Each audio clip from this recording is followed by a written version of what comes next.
for Baltimore. 14 games over the New York Yankees. But come on down the summer and into August and into September, and the Yankees suddenly were on top by 3 full games over the Boston Red Sox on September 16. But now we have come to the end of the season. The season will be 1 game longer than scheduled because the Boston Red Sox and the New York Yankees finish all even at 99 and 63.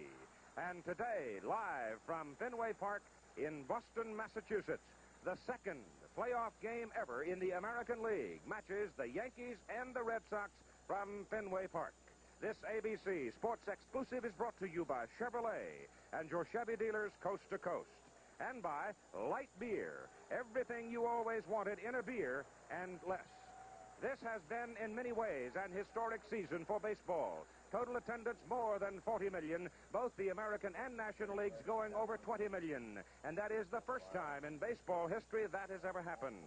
This being the second time in American League history that we have had a playoff game. It was 30 years ago here at historic old Fenway Park that Cleveland beat Boston by a score of 8-3.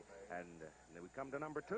The Red Sox are right here, primed and ready to go. There are 2 men in this ballpark today who were involved in that 1948 game. The manager of the Yankees, Bob Lemon, was the starting pitcher with the Indians, and the Boston coach, Johnny Pesky, started at third base that day and got 1 base hit.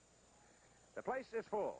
Why wouldn't it be? My goodness, if there isn't something about a moment like this in sports that stirs your faithful and rouses the competitive juices in a man, you got no business being involved in sports.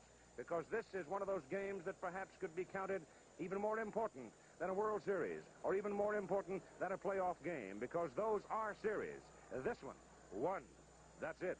Bottom line, you win, you go to Kansas City to play the Royals for the American League Championship. You lose, you go home for the winner. Hello again, everybody. I'm Keith Jackson, and it's a tremendous thrill for me to be here at this old ballpark where for the second successive year they have drawn over 2 million, and the seating capacity is not that big, just under 34,000. We'll have more than that here today, but it speaks well of this old game that has gone on so well for so many years, and the drama that's come along this year as the Yankees threatened to come unglued early in the year. Bob Lemon took over July 25. Since that time, the Yankees have won 47 and lost 20. Don Zimmer sat almost helplessly and watched his Boston Red Sox slide from first place into second place. But here they are with 1 more chance to grab the ticket to Kansas City. Working with us today, Don Drysdale, who's been himself involved in moments like this. Both teams are tired, but so what?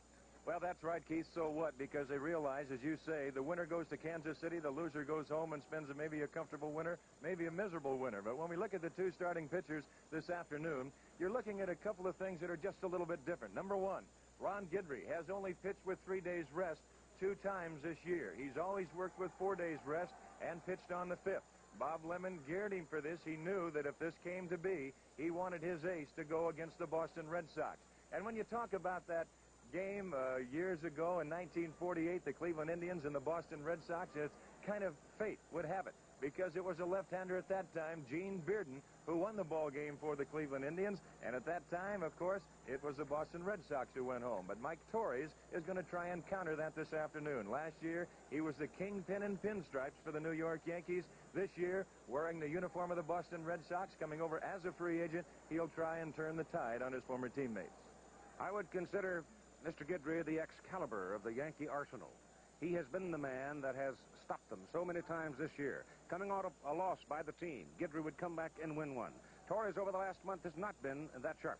He has not been that sharp. Matter of fact, the last time out, he had a very rocky game, and Don Zimmer said before the game, to see Mike Torres win that ball game 1-0, you really had to be here to see it and believe it, because he had 4 double plays behind him. He had 3-2 counts, 3 ball counts on all kinds of hitters. He walked 9 men, but still, that's the way the Red Sox were going, and maybe that was fate to be, because they are here this afternoon. He wins it 1-0, and he comes back to starting pitcher. And by the way, he is starting on his regular turn. Don Zimmer did not change his pitching lineup whatsoever. This would have been the day that Torres would have pitched, whether it was here or it might be next spring. I realize this is a working day, first day of a new week, but grab as much time as you can, because we're going to have some fun at Fenway Park this afternoon. At Avco Financial Services, our people have a certain spirit. Avco is me. And here's what that means to you. First thing I always do is smile, say hi. The preceding was a message on behalf of Major League Baseball. As we take a look at the New York Yankee lineup, there's Mickey Rivers, and he is the catalyst to this ball club. Leading off and in center field, Thurman Munson. Behind the plate and doing the catching and batting second. Hitting third, and once again over the 300 mark in right field is Lou Piniella. The man who came on strong, Reggie Jackson, in the last part of the year, the designated hitter for manager Bob Lemon, hitting in the fourth spot. And there's a man who's been red hot, Greg Nettles. At third base, he will hit fifth. Batting sixth, and at first base, Chris Chambliss, 274 on the year. And Roy White, the veteran, out in left field. He will bat seventh. Hitting eighth, Brian Doyle at second base. A late scratch, of course. The fine second baseman, Stanley, is hurt. And there's Bucky Dent, the shortstop. He will bat ninth. And the starting pitcher, Ron Guidry, as the Boston Red Sox take the field, Keith. And the crowd roaring. The crowd started roaring when Mike Torres started his walk from the Boston bullpen toward the dugout, and they have not stopped since. But the decibel count did go up some when the team came on the field. And as they go into their defensive positions, let's set the Boston defense for you this afternoon. Playing at Fenway Park, of course, you're dealing with the old monster, the green wall that is just a short distance away from home plate. You look at it and you think, why, my grandson could hit one over that. It's not that easy. The wind is blowing in, and Carl Yastrzemski is as skillful as anybody playing caroms off that wall. He's so many times in his career held swift people to singles. Out in center field, a man who's been carrying a red-hot bat, a fine defensive player, Fred Lynn. Over in right field is where the change is. Jim Rice, Major League Baseball's leading hitter of 1978, is in right field. Normally, you'd expect Dwight Evans, but he's not there. At third base, it is Jack Brohammer, and the Red Sox win streak started when he moved to third, replacing sore-armed Butch Hobson. Rick Burleson has probably been playing the best baseball of anybody over the last month. At second base, Jerry Remy, little fella who is a fire plug and a fighter all the way. Great speed. The boomer, George Scott, at first base. That has been relatively quiet this year, but he is always a threat at the plate. Behind the plate for Boston, the man who stabilizes this entire team, Carlton Pudge Fisk, and on the mound, the big right-hander, Mike Torres, who got a couple of wins in the World Series for the Yankees a year ago. In Boston this year, those are his numbers, and he has not been particularly effective over the last month. In that victory that he got 1-0, that was so encouraging for Zip Zimmer and the entire Red Sox organization, one must remember that there were 4 double plays turned behind him. So we're ready to go. Put it on the table, and let's see what happens. The umpires today, and this is an umpiring crew that we saw on a Monday night game when the Yankees were in Baltimore, and during that series between Yankee and Baltimore people, it was Firecracker Week. Don Denkinger, Jim Evans at first base, Al Clark at second, and Steve Palermo at third base. And all 4 of those umpires have had their moments this season with the New York Yankees. Mickey Rivers will lead off. Thurman Munson, as Don noted, is hitting in the number 2 spot. Ordinarily, that would be Willie Randolph, but he has a very sore pulled hamstring. And having Randolph out of the lineup is going to be a problem for this New York ball club, because Randolph had been hitting so well in the late portions of the season. He's a contact hitter. With Mickey Rivers on first base, you got to have a contact man at the plate, which is why Thurman Munson has been moved into that number 2 position. Now, that's right, Keith. Thurman Munson can spray the ball all around the ballpark. He can hit it out of the ballpark for you, but he can use the entire playing field, and that's what Bob Lemon wants. So Mike Torres, Mickey Rivers, and we're ready to go. It is low, ball 1. The winner of this game will go to Kansas City for the American League Playoff Series, which starts tomorrow night against the Royals. Brohammer is in on the grass at third base. And the pitch is high. 2 balls and no strikes. And in a sudden death moment like this, you do not want to get behind very many hitters, and particularly this Yankee ball club.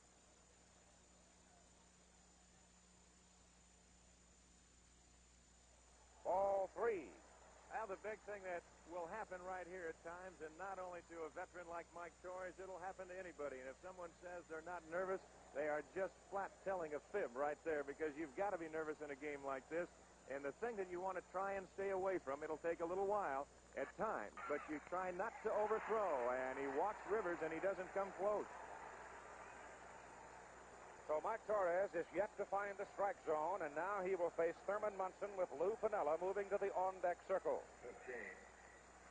Torres has had no arm trouble this season. His record 16-12. Pitching to Munson now at a .297 average and 70 runs batted in. The wind is not that strong, but the big flag in left center field is moving quite a bit. So it's going to cut down the distance for fly balls hit to left, but might very well help those hit to right.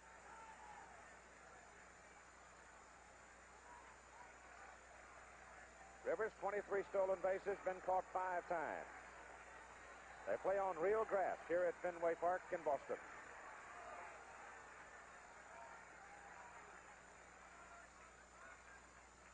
Rivers edging off first base as Torres checks him, and he goes, and the pitch is high, and the throw through, and he's safe. Well, Mike Torres is an ideal type pitcher to steal off of, because he has that live high kick, leg kick, and you see Rivers with his lead, not a real big lead, and now the high leg kick, and he has it beaten easily. Actually, the throw was a good throw by Carlton Fisk, as Remy had to move just a little bit in front of the bag, and then come back with a tag, but Al Clark right there to make the call, and the Yankees threaten very quickly. Nobody out. Munson at the bat. Outfielder straight away for Thurman Munson defensively. That's a strike. Now here's where you get a man who you can use the bat. You talked about Willie Randolph not being in the lineup. Thurman Munson inserted in that number 2 spot. Munson will be trying to move his man to that third base, and he will be trying to move the ball to the right side if he possibly can.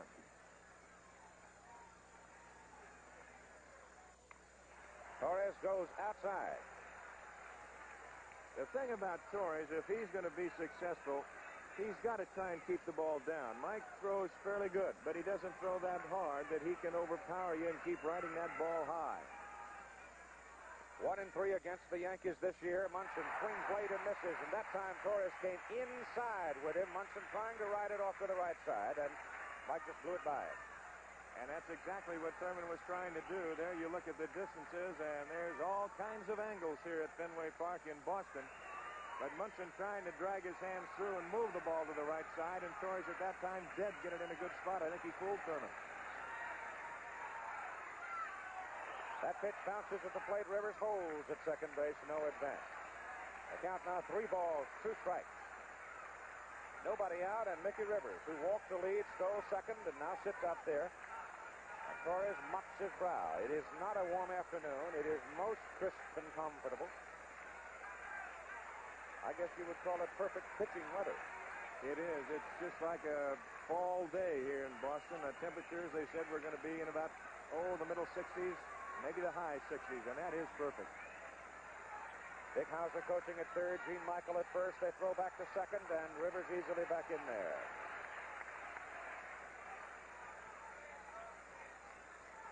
Fenway Park in Boston, second successive year, the Red Sox have drawn over 2 million.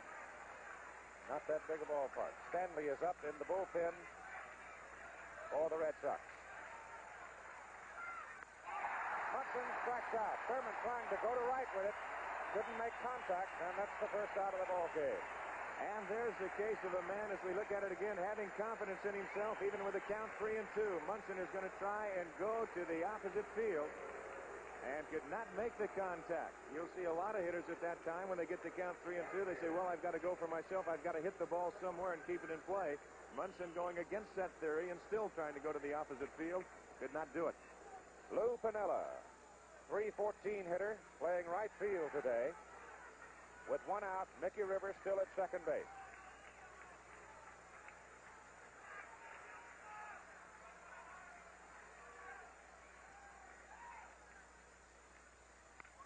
Roll to third. Brohammer gloves it. Chases Rivers back. 2 outs.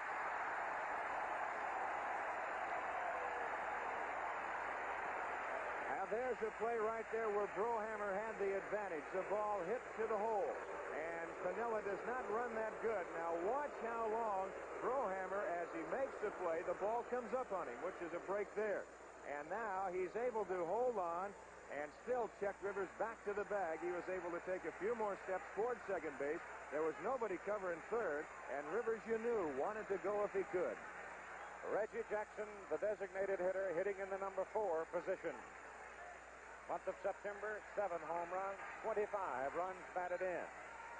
Reggie says in dog days, get down toward the latter part of the season, pitchers lose a yard off the hot stuff. A little easier to reach. 26 home runs on the season. 2 out. Rivers at second.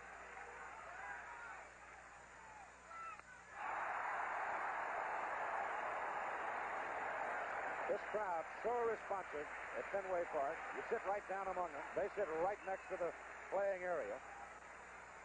Right one on Jackson. You can see Torres now. He's got a few pitches under his belt, starting to settle down just a little bit. And that is only natural, Keith. Hard not to let the emotions bubble a little bit in a moment like this. Strike 2. That was a fastball, a Torres fastball. He had something on that when he had it in a good location.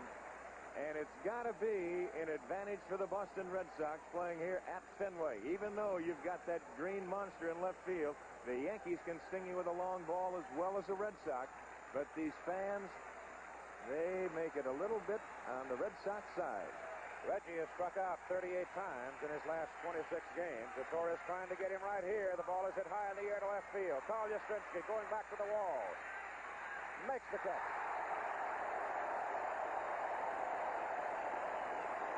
Yankees waste Mickey Rivers at second base after 1/2 inning of play in this sudden death playoff game. No score. Gillette track 2, please. Sold out again. Say, you look like a double-edged man to me. Daring, unafraid. No, the Gillette track 2 gives me a more comfortable shave. Silly me. These other twin blades will fit you. Let's take a look at the Red Sox lineup. That's Rick Burleson will lead it off. He'll be at shortstop. And a scrappy little guy, Jerry Remy, batting second and at second base. Jim Rice with 46 home runs on the year in right field. The veteran Carl Yastrzemski in left field. 16 home runs on the year, 79 RBIs. And Carlton Fisk, who handles his staff so well, batting fifth, doing the catching. Hitting sixth, the red-hot bat of Freddie Lynn in the lineup in that sixth position in center field. The designated hitter is Butch Hobson. Hobson can't throw across the infield, but Zimmer will use his bat. And the boomer George Scott hitting eighth. He's at first base. And batting ninth, Jack Brohammer, who has filled in very well for the Red Sox this year. Defensively for the Yankees, it is White, Rivers, Piniella in the outfield. Third to first, it's Nettles, Dent, Doyle, and Chambliss. Munson back at the plate, and Ron Guidry on the mound. Ron Guidry, first time with 3 days rest was September 24. The first pitch to Rick Burleson, fouled away. Toronto knocked him out in 1 2/3 innings. He pitched again with 3 days rest on September 28. And he probably came back quickly because he had only thrown 35 pitches when Toronto chased him in 1 2/3. So here he is. A live left-hander, 160-pounder, maybe. Rocks in his pocket. 24-3 on the year. Breaks that hard slider off inside, an almost impossible pitch to handle if he gets good location with it. That is a super pitch, and when he keeps that down and right in on those right-handers' knees, it is an awfully tough pitch to hit. Just off the outside corner, and the count now on the leadoff man for the Red Sox, Rick Burleson. 2 balls and 2 strikes. John, I don't believe anybody works harder at getting the leadoff man in the inning than this fellow Guidry. And obviously, he's been successful at it. The record tells you. Well, that's the most important hitter in any inning. He comes high, and he goes. Did he call it strike? Whoa. Burleson making some noise about it as he walks away, having looked at a call third strike. Well, it was a pitch before that Guidry thought he had, and this time it was Burleson who thought that it missed. And we take another peek at it. Trying to bring it from the outside in, and Denkinger says he got it. And one gone. Jerry Remy, 276 hitter, the second baseman for the Red Sox, leans away and takes it high and tight for ball one. Remy has hit safely in 26 of 27 games when he was hurt August 25. High pop. It'll go out into the left field area where Roy White, the senior Yankee, makes the catch for out number 2. Keith, when you look at these two starting lineups here, the Yankees and the Boston Red Sox, there's a 100-point difference. There's a hand in the background as Jim Rice comes on. The Yankees starting lineup against Mike Torres this year has hit at a 307 combined mark. The Red Sox against Guidry this year have hit 100 points below 207. Wow. But here is the man who led the major leagues in hits, in total bases, in triples, in home runs, in runs batted in slugging. Right. You think that little guy from Louisiana didn't challenge him right there?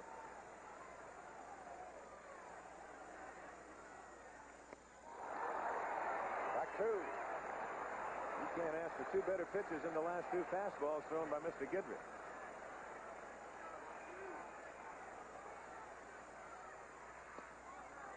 Low, 1 and 2.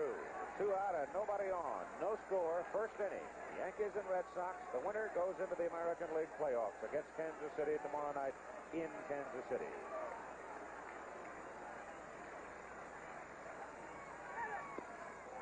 Close, but it missed. And it's 2 and 2. Rice with his 46th home run yesterday, punctuating Louis Tiant's 2-hitter. The victory that put the Red Sox in this game. He's gone. And so Ron Guidry gets the Red Sox in order in the bottom of the first inning after 1. In Boston, we have no score. From the wheat fields out in Kansas to the city by the bay, along the Mississippi, all across the USA. You're looking at the one farm more people buy today. This is it, America. Leading off for the Yankees, Greg Nettles, third baseman. Before the ball game, I talked to the veteran about the Boston pitcher Torres. Greg, how do you feel about Mike Torres? Now, you were a teammate with him a year ago. Today, in a big money ball game, you're going to be looking at him. Yeah, I had a lot of respect for Mike last year, and I lost a lot of that respect over the winter when he was traded over here. He had some bad things to say about us as a team and individually, too. Rather than thanking us for the job we did for him and getting him a nice contract with the Red Sox, he turned around and badmouthed us, and it really hurt a lot of the guys on this club. They lost a lot of respect for him in that way. But you know he's a good pitcher, and we'd like to beat him more than anybody on that club. So Greg Nettles will step in now with Chris Chambliss on deck and Roy White to follow. And Nettles at 278 on the season with 27 home runs, and he's had a tremendous year at the plate. His previous best was a 267 average back in '75. And he also leads New York this year in 13 game-winning base hits. Now, time delayed just a little bit, Keith. They had some banners hanging over the bleacher section out there right by the yellow line in center field. They had to strip all those down. They felt as though that it could impair the view of the hitter and picking up the wall. They're pulling down all the signs out there. And there's signs all over the ballpark. There's no question about that. You know that you're in Red Sox country right here, but they want to try and get them down and let everybody have an equal shake. I think every bellhop in town was wearing a Red Sox cap who came in. There are some of the banners there. Those I don't think will bother anybody, but those that were pulled down were in the center field area where it could be that a hitter would lose a baseball in one of those white signs. Standing room crowd here at Fenway Park in Boston. Beautiful afternoon, and we're ready to go as Nettles steps in. No score, top of the second inning.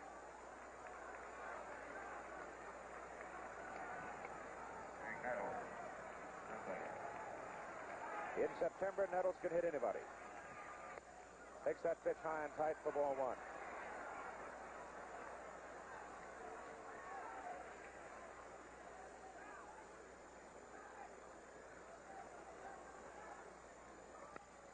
High to the infield. Rick Burleson back shades his eyes from the bright sun. Makes the catch. Don Zimmer said Burleson had made some plays that could, in the years to come, become legendary. He just feels that this young man has played remarkable baseball for the last month. But I have a feeling that he's been pretty remarkable the whole season. He's had a good year, and it really hurt him when he was out for a while and injured. Also when Jerry Remy was out for a while, but now they've got him back in there. Boy, I'll tell you, they make a great double play combination. Burleson, you're looking at, and Remy, the second baseman. Yankee first baseman Chris Chambliss takes inside ball one. Chris is struggling at the plate right now. He has 3 hits in his last 24 at-bats, all of them singles. The big quiet man, so steady. There's a strike. It's 1-1.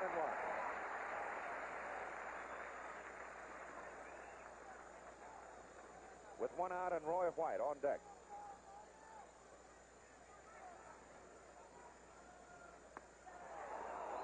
Close, just inside. 2 balls.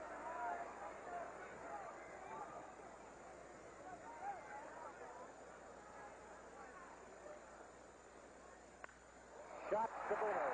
George Scott gloves it at first base. 2 out. It's going to be interesting to watch how Torres carries his stuff throughout the course of the game. Before his last start, he really was downhearted. He didn't know, got just frustrated, didn't know what to do. He was throwing his fastball, his slider, and just getting his brains beat out, so they decided, along with Carlton Fisk, he started throwing a curveball a little bit, mix in a change every now and then. And that's exactly the way that he won his last ball game. And it's going to be interesting to watch and see how he does and moves his stuff around the command that he has in this game. Switch hitter Roy White, the senior member of the Yankee playing roster, inside. Started playing regularly when Billy Martin stepped out and Bob Lemon took over. And we told you, under Bob Lemon, the Yankees are 47-20. Jimenez with 2 out and nobody on. Torres walked Mickey Rivers to lead the ball game. Mickey stole second, expired there as Torres got the next 3 Yankees in order, and now he's retired 5 in a row. Foul into the crowd.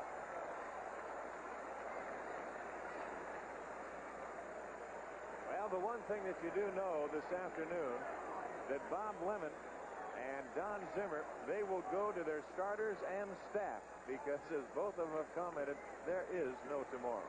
Bob Stanley will get the call if Torres runs into trouble.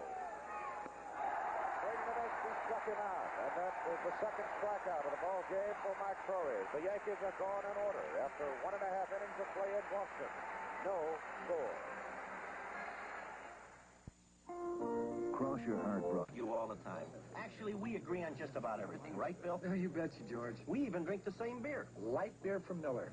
Light's got 1/3 less calories than their regular beer, and it's less filling. And the best thing is it tastes so great. No, George, the best thing is less filling. No, Bill, it tastes great. Less filling, George. Billy, it tastes great. Less filling, George. Billy? Yeah, George. You're fired. Oh, not again. Light beer from Miller. Everything you always wanted in a beer, and less. The American League Championship Series starts tomorrow night on ABC. The crowd is standing, roaring their appreciation of Carl Yastrzemski. Before the game, Don Drysdale talked with Yaz. Is this the biggest game that you've ever participated in? Without any doubt. At this stage in my career, I know I only have a few more years left. I'd like to win a World Championship. It definitely is the biggest game in my career. I think if we just played like we have the past 2 weeks, not give the Yankees any runs, make them earn them, I think we'll win. Guidry, a great record. But Carl Yastrzemski has just hit it in the seats down the right field line. And the Boston Red Sox lead 1-0. Well, Yastrzemski, he carried the bat down past the 45-foot line. He got almost to first base. That was a line shot hooking in the corner. And there you see the Boston Red Sox, Don Zimmer and crew. And he let the bat fly. Johnny Pesky leaped like it was the 3rd out in the 9th inning. And the Red Sox on top, 1-0. Carl Yastrzemski, who turned 39 in late August, says he will play as long as he can without embarrassing the club. He would never embarrass any club. Came out, took his bow, and the crowd now settles down as Carlton Fisk stands at the plate with the Red Sox on top. 1-0. Pretty good year for Bud Fisk at the plate. 20 home runs. Ball. Now there, a little case of Guidry overthrowing, and I think, he's got to have some things going on inside of him, too. Fisk playing with very sore ribs. Banged him against the dugout, trying to catch a foul ball. Ball 2. He was hitting above 300. But the cracked rib in August hampered his swinging and his throwing. He had only 262 in August. It says he's so pumped up for this one today, he will feel no pain. Yastrzemski's home run, giving Boston a 1-0 lead, and there's a shot hit to left field, way back, White going to the track, and makes the catch. Wynn got it and held it. He got that fastball in just a little bit. And Fisk hit that ball around the trademark, or maybe a little bit down. That shows you his kind of power. The breeze kind of changing just a little bit now, Keith. It's kind of blowing across and maybe just in from right field. It'll casually move that flag to the green monster in left field.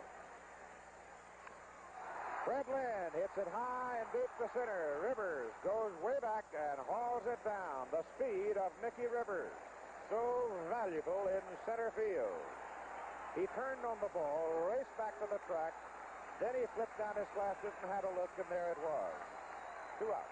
Isn't it something that it takes the grizzled old veteran, Carl Yastrzemski, to come out and said, okay, boys, if I can do it, you can too. Butch Hobson, the designated hitter, swings and misses for strike 1. The regular third baseman, but he had such a sore arm, he just simply could not do the job defensively at third. That's why Brohammer is there. Hobson fouls it back. Butch on the year with 17 home runs. He wore out the league in the early going. But the last half of the season, not that much. Foul, straight back. He carried the team, I think, at the fair comment time. Month of April, he had 7 home runs and 22 runs batted in when the Red Sox got off to such a big start. He did. He got off to a great start. Torres, Guidry high and away, and now it's Ron Guidry doing a bit of struggling. Don Zimmer said that he just had to get him out of there as a regular, and that's when he's inserted Brohammer at third, or at times Duffy. He said he just couldn't get the ball across the infield. And he said, I had to do something, but he said I still had to keep his bat in there because he was getting a few hits. Bounced at third for Nettles. Greg throws him out. The inning is over. But the Boston Red Sox get a home run from Carl Yastrzemski, his 17th of the year, and take the lead 1-0. Among the crowd this afternoon here at Fenway Park, Senator Ted Kennedy, munching on peanuts and enjoying himself.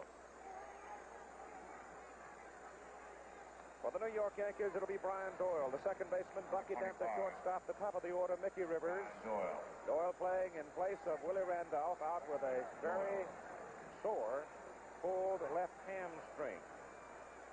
Brian Doyle from Cave City, Kentucky. Came over from the Texas Rangers in 1977. Hits it in the air to the right side. Second baseman Jerry Rennie goes back and calls and makes the catch.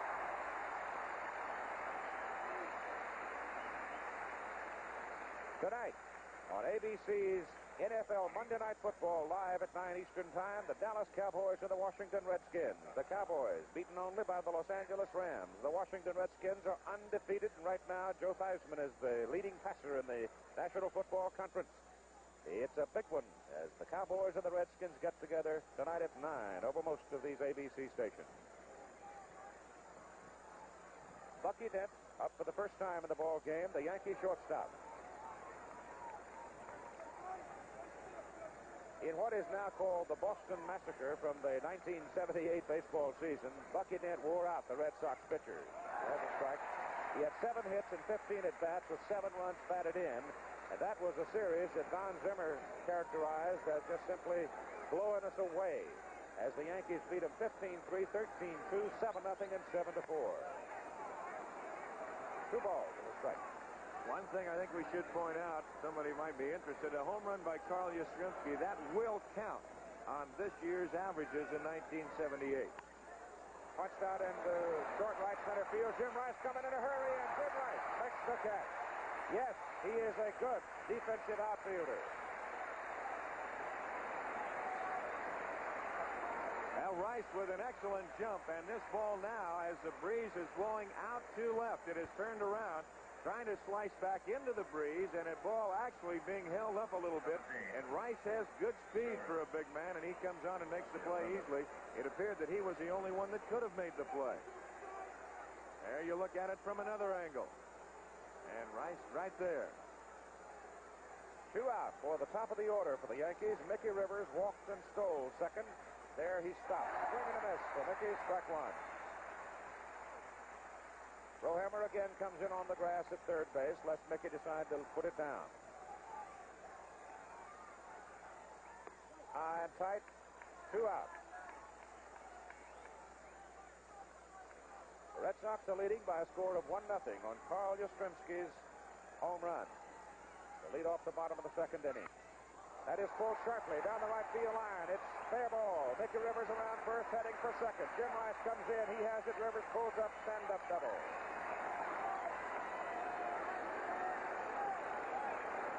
Got to keep this guy off the bases, but if you're going to have him on bases, you're better off to have him out there with 2 outs. That's right, and that ball, there was no chance for George Scott. It was hit hard down the line, and then after it did hit the wall, it kind of stuck a little bit. There's padding along there. It hit that wall and didn't really carry him back out to Rice the way that you would expect it to. It just kind of rolled back out there a little bit, and Rice a long way to go, but I don't think he could have thrown Mickey out anyway. So the Yankees with Rivers on second base with 2 out of the top of the third inning. Thurman Munson at the plate to face Torres. Thurman struck out swinging in the first inning, but then he was trying to punch the ball to the right side to move the man along. Now, with 2 out, he can wheel away.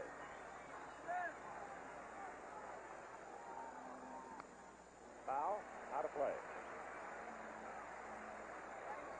Wind has shifted a little bit now. If the flag tells us anything, it probably will be less a problem for the right-handed batter.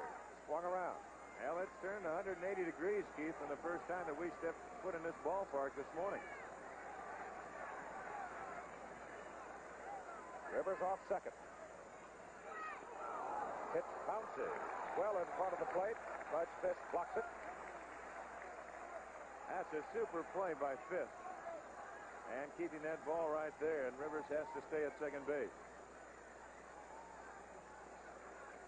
Big thing right here, when you're working, you can't worry about the speed of Rivers at second base or him taking third. As long as you just make him stop out there, you've got to get the man at the plate because you've got the tying run standing at second base.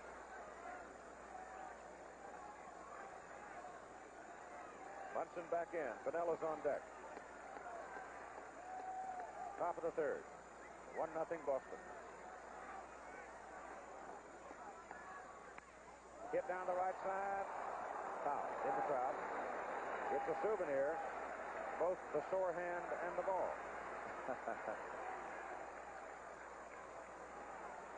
Now, that's what we say about Thurman Munson. He uses all the lines, the right side and the left side, and he'll hit it anywhere. And at times you think you've made a real good pitch on him, and all of a sudden he'll just take, and he'll go right with you to the right side and hit it all over. Good spirit. I talked to him earlier today. Said this is my kind of ball game. Rivers edges off. Crowd yells, then groans. They did not get the strike call. Torres had a little something on that fastball. 2-2, 2 out. Rivers at second.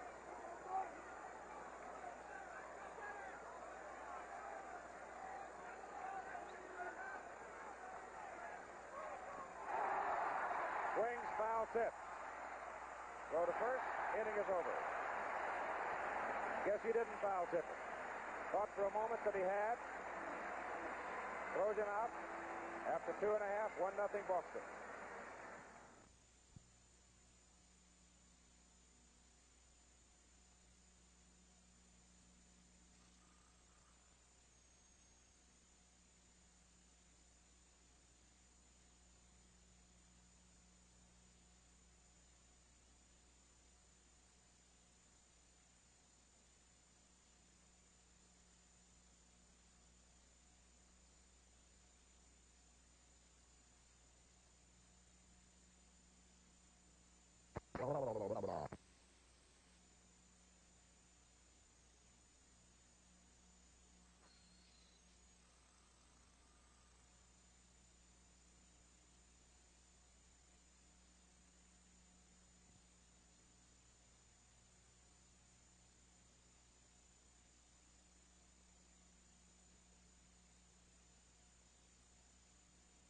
Brian Doyle. And Mickey Rivers now is coming back into the Yankee dugout. Whether he needs glasses or he didn't take them out, I don't know. But the bat boy moving on out. And evidently, maybe the glasses broke on him or he's got the wrong glasses. But now he'll take another pair, and you can see he's a little hot because he might have lost that ball in the sun a little bit. He might well, if he had gone to the wall and jumped, had been able to reach it because it didn't hit that high on the wall. No, it certainly did not, and evidently that's the case, and Mickey did lose it because just watching the reaction of Rivers, he's a little hot. He threw a couple of pair back in the dugout, and he might have had the wrong pair. They could have got switched in the dugout during the inning or what have you, and now he'll stand out there and he will double check. Jack Brohammer signed in the free agent re-entry draft November 1977. He's played second, third, and designated hitter. He puts it down. Scott going to third. Throw to first. Sacrifice work. Now there you see Don Zimmer not going to take any chances. He's not even going to let him swing the bat and try and hit it to the right side. He says, I'm going to go by the book in this particular situation. Lay it down, get the man over. We'll go from here as they go to the top of the order and Rick Burleson. Red Sox leading 1-0 on Yastrzemski's 17th home run of the season. In the bottom of the second inning to lead off. Now it's the top of the order. Burleson, who struck out looking on a high curve. You can see that he has been a pesky fellow for Ron Guidry. Guidry with a 1.50 earned run average against the Boston Red Sox this season. But the Sox are snarling today, and the pitch is low, ball one.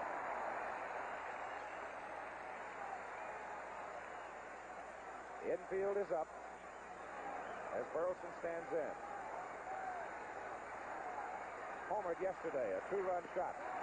Pitch is low. Burleson wants the ball check. They throw it out. Don Denkinger, the home plate umpire. And the Yankees have brought their infield in. Ball is hit to Greg Nettles at third. Scott will have to hold on. Throw across. Two down. Eddie Yost coaching at third. Johnny Pesky coaching at first for Boston. The batter, Jerry Remy. Red Sox with two hits. Home run by Yastrzemski, double by Scott. Scott's double led this inning. He's at third. It'll take a base hit or a mistake to deliver him now. Right. That is a nasty pitch from a left-hander to a left-hander right there. Jerry just says, well, I'll give you that one. Just outside. Remy hitting .344 over the last 15 games. And over the last 15 games, it's where the Red Sox found a second win. On the outside corner, and Remy beats on it. 1 ball, 2 strikes, 2 out. George Scott at third. And let's look at that last pitch one more time. A little delayed call by Denkinger. Hit in the air to left field. Roy White makes the catch, and the inning is over. So the Red Sox threaten with Scott's leadoff double, but they can't bring him home. And after 3 innings of play, it's Boston 1, New York 0. My old buddy Jim was a great umpire. He was quick on his feet. He's got eyes like an eagle. I'm still quick because I don't get filled up. I drink light beer from Miller. Light tastes great. It's less filling. It's got a... What's it say? Here you go, Jim. Try this. Oh, yeah. A third less calories than a regular beer. Hey, you're Boog Powell. Hey. Light beer from Miller. Everything you always wanted in a beer, and less. Lou Piniella, Reggie Jackson, Greg Nettles for the New York Yankees as we go to the top of the fourth inning. And tomorrow night at 8 Eastern Time, the Kansas City Royals take on the winner of this ball game as we begin the American League Championship Series, the National League Championship Series between the Los Angeles Dodgers and the Philadelphia Phillies will begin Wednesday night at 8 p.m. Eastern Time, while the American League Series switches to an afternoon game at 3 Eastern Time. We were in Pittsburgh over the weekend for the Pitt, North Carolina football game, and the Phillies and Pirates were having their thing. And I thought they were going to tear Three River Stadium down when the Pirates won that doubleheader last Friday night. Well, that was a big doubleheader win. They made a spirited bid to come back in a 10-8 ball game on Saturday, but the Phillies got the win and got the Eastern Division Championship, their third in a row. Lou Piniella with 6 homers on the year and a .314 average. Piniella against Boston pitching this year at .341. Hit on the ground, in the hole, and Burleson cannot flag it. It eluded Brohammer, and Pinella's aboard with a base hit. That's the second hit of the ball game for New York. Both teams now with 2. The Red Sox lead 1-0. Jackson. Cleanup hitter Reggie Jackson with Greg Nettles to the on-deck circle. The Yankees have the leadoff man aboard for the second time in the ball game. Piniella, however, does not represent the speed like a Rivers, for example, who led off the ball game by walking and stealing second base. Lewis also had a sore heel. Said it's all right now. Wouldn't tell you if it wasn't on a day like this. I was just going to say, it'll be all right today for sure. Jackson with a fly ball to left field. First time up, 0 for 1.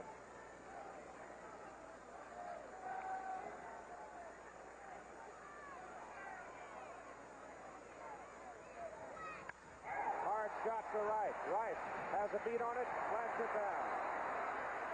And Piniella comes back to first. And Rice showed his arm to the Yankees there as he threw it hard and right to the bag at first. Well, I'll tell you, look at it again, and Jackson got all of this. He just didn't get it up in the air. A line shot, and Rice is right there, and that's one thing that Don Zimmer said, hey, sure he's out here in place of Dwight Evans, but I'll tell you, he can throw, and look at it here. Piniella, if he doesn't hurry back, why, they double him up in a hurry. He's played left and right field this season for Boston. He has 13 outfield assists. Greg Nettles popped up to the shortstop, his first time.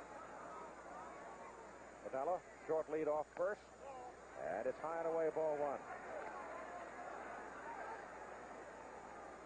Now, so far in the ball game, Keith, outside of the base hit here by Piniella and his first time at bat, almost everything has been hit in the air. Right. Foul. And in situations like this is where you like to start seeing a few ground balls and give your infielders a chance to get a double play and move out of some innings.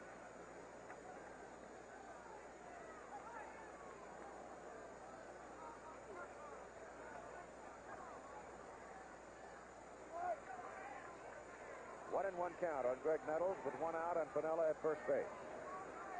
Rice is deep in right. Lynn shaded toward right center.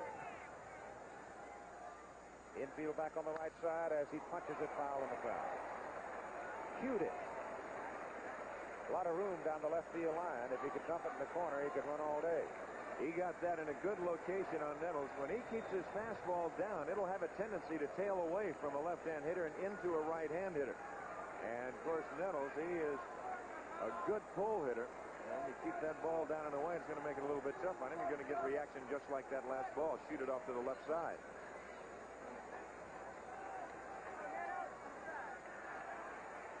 1-2 pitch. Popped him up. Burleson going back. And for the second time in the ball game, Burleson retires Greg Nettles. And he got that good fastball in on him. He went away with a fastball, and we just talked about it, flaring it off down the left field line. He came back in with a fastball and rode it in on him, and he really jammed him on that last pitch. Hitter for the Yankees, first baseman Chris Chambliss, line to George Scott, first time up. 2 out now, and Piniella is still at first base.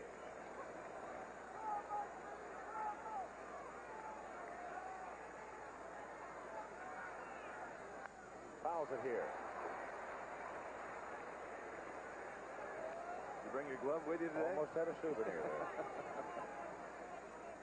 This is one of those games that'd be fun to take one home from. That's right. Only the second time in American League history they've had a one-game playoff to determine the title. Feet on the ground of the shortstop. Burleson steps on the bag at second. The inning is over. So, again, the leadoff man cannot move around. And the score continues after 3 1/2, 1-0 Boston. The cooling system was corroded. That'll be... I do with that.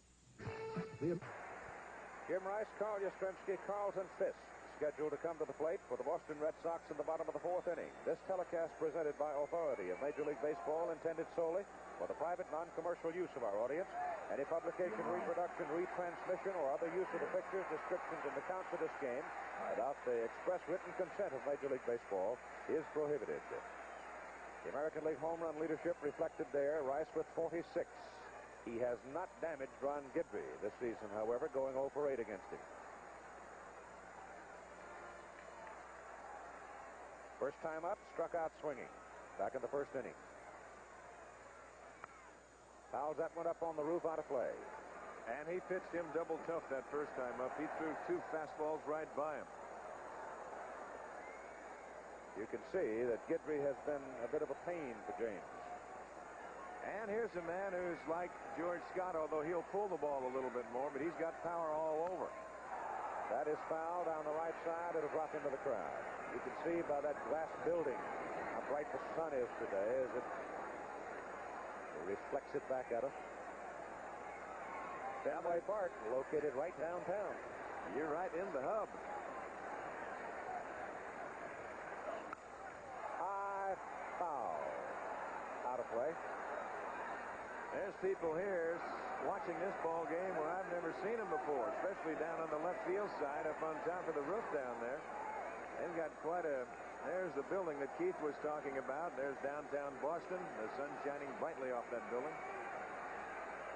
Rice hits it sharply toward Bucky Dent, the Yankee shortstop. Pulls him off the bag. Chambliss gets the tag, 1 out.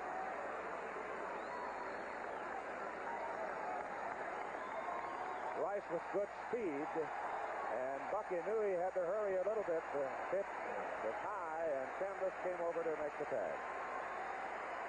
And he gets him just as he goes by, and Jim Evans, the first base umpire, right there to make the call.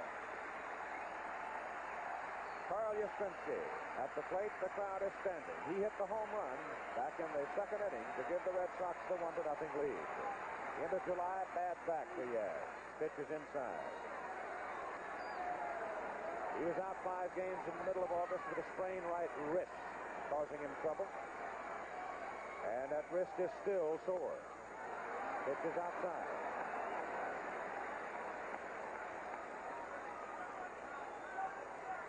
One out, nobody on. The Red Sox hitting in the bottom of the 4th inning. Fisk is on deck. Big swing. There's some of the people on the roof that we were talking about down the 3rd base side. I mean, when they say undo a couple of buttons and take a good rip, pal, that's what they mean. Sore wrist and all. He didn't get cheated that time. The count is 2-1 on Carl Yastrzemski. You see the wrist is banded. That's foul. Every time he swings the bat and fouls the ball away or fails to get it, it hurts. When he hits it solid like he did back in the 2nd inning, I doubt there's any pain. That felt real good. Again foul. So it's 2-2 on Yaz. The Kansas City Royals waiting for the winner of this game to begin the American League Championship Series. 8 o'clock tomorrow night, Eastern Time. It's going to be interesting to see in that series just how momentum will be. Hey, you get some people in the building across the street. High foul out of play to Carl Yastrzemski. The Royal pitchers have been announced for their rotation. Dennis Leonard will open up with a record of 21-17, regardless of which team comes to Kansas City. Then it'll be Larry Gura at 16-4 and Paul Splitoff at 19-13.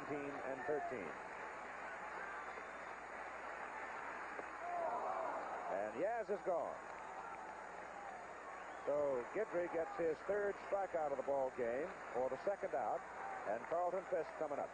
Now you see where the bad wrist comes into play. Yastrzemski trying to hold up, but once he starts that bat, and with the bad wrist, he just can't do it. No way whatsoever.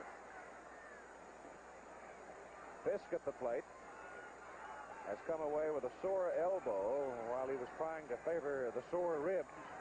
Yesterday, he ran into John Mayberry, the Toronto first baseman, and that's like running into a pole, and he hyperextended his right arm a little bit. It's sore today, but you saw from the throw that he gave us back in the first inning on Rivers. He still has his hummer.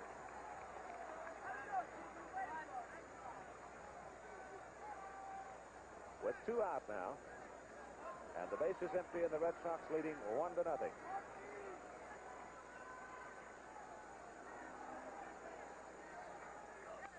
Foul out of play. 2 strikes on Carlton Fisk.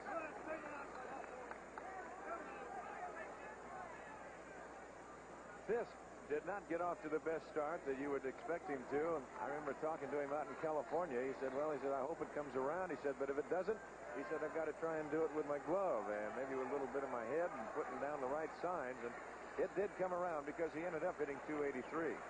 And that can change today. 2-strike pitch. Hit high, hit deep to center field. Rivers goes back, has room, makes the catch, and the inning is over. At the top of the 5th inning, and we move to the bottom third of the Yankee batting order for Roy White, Brian Doyle, and Bucky Dent. And here's Don DeCola for you. All right, Keith, it was White in the second innings. He struck out, so he's 0 for 1, hitting .268 on the year, 8 home runs and 42 RBIs. A veteran switch-hitting outfielder for the New York Yankees. And in situations like this is where you look to experience if you can possibly do it. Both clubs with a couple of hits. 1-0 Boston.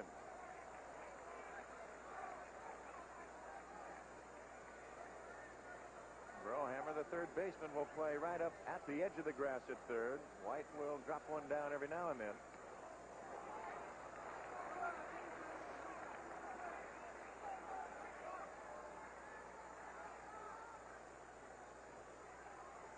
Now, so far, you kind of get the feeling sitting here, you don't know whether you're sitting on a keg of dynamite or whether it's a dud. You're also looking at a couple of pitchers who really have their necks broke. They do. They're about size 19 or 20 right now. Now Torres falls behind White. 3 balls and no strikes. On deck, the second baseman, Brian Doyle.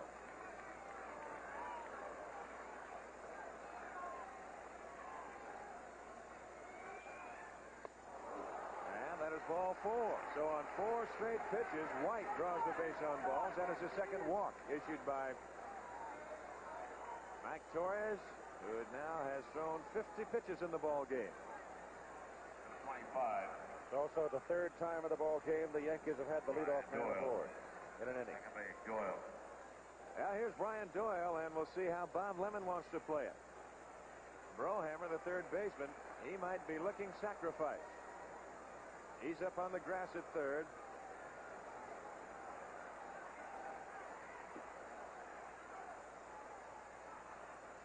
He's not going to. 0-1 the count. And he'll take another look at Dick Hauser as third base coach. Gene Michaels coaching over at first for the Yankees. Brian, it's almost like his brother Denny.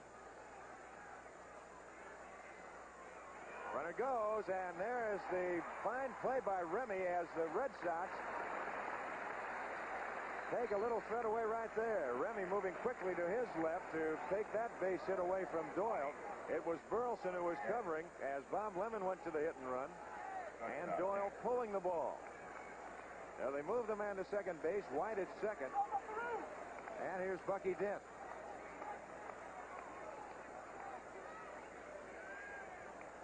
Now Bucky all year long has had that bad leg where he had that foul tip down in spring training, and right now you notice that he is not wearing that protection that he had before, that little small shin guard down there. He's flying to right his first time at bat, pops it up. There's Brohat, I should say, the shortstop, Burleson, to make the catch as he moved Remy back to the bag. Now, 2 gone. We go to the top of the order as you look at the skipper of the New York Yankees, Bob Lemon. And it'll be Mickey Rivers to come on. He has walked, stole second in the first inning. And he doubled with 2 outs in the third. He was left stranded at second base both times.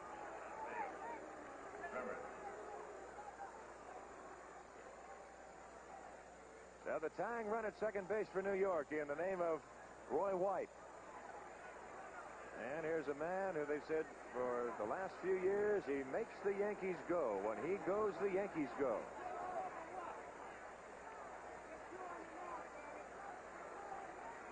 Batting average down this year at 264, 326 a year ago.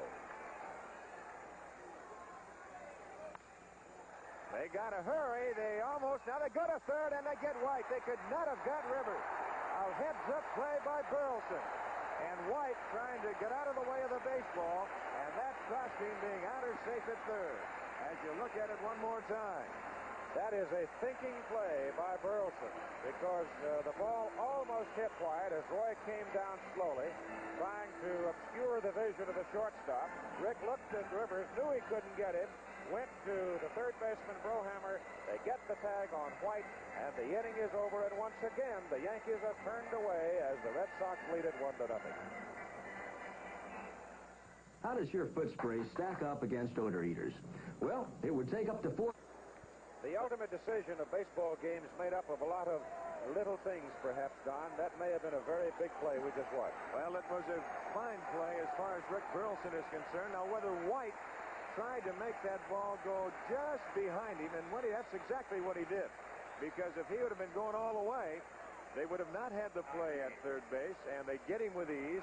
And I don't believe that they would have got Rivers at first base, Keith, because that ball was hit off the end of the bat. White trying to decoy the shortstop Burleson, but he was out there in no man's land as Freddie Lynn stands in the Boston fifth. Lynn flying to center field his first time at bat. He's 0 for 1, and he's been swinging a hot bat. In his last 15 games, he's been hitting at the 389 mark, and he's walked 11 other times.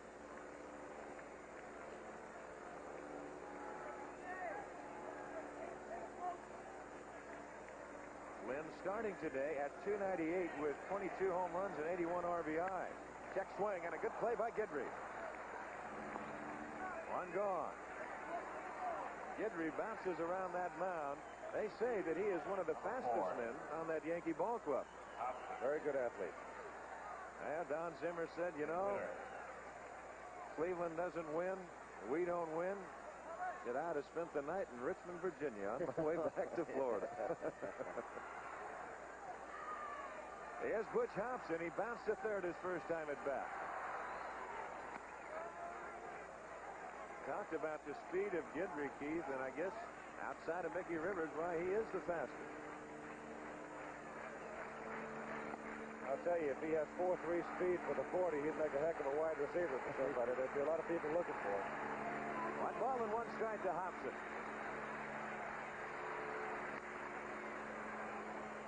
The count moves on to 1 and 2. On deck, the boomer, George Scott.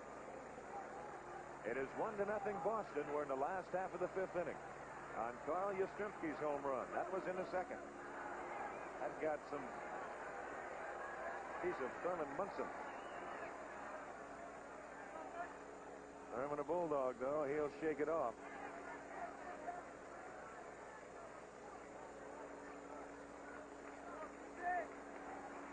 Show you how pain can affect you. The Yankees win, that won't hurt as much tomorrow. But if they lose, it's going to hurt a lot more. That's fouled away. The count remains at a ball and 2 strikes. The outfield, everybody but Rivers. Rivers is not real deep in center field, but White back just about to the track you see in left field. Rivers straight away in right, and Piniella deep in right. And that is a foul ball. Notice the effort, however, of Nettles. It was a close call at third base. Greg giving everything he had just in case it bit the chalk behind the bag. It did not. And a fine young umpire in the American League, Steve Palermo, right there to make the call.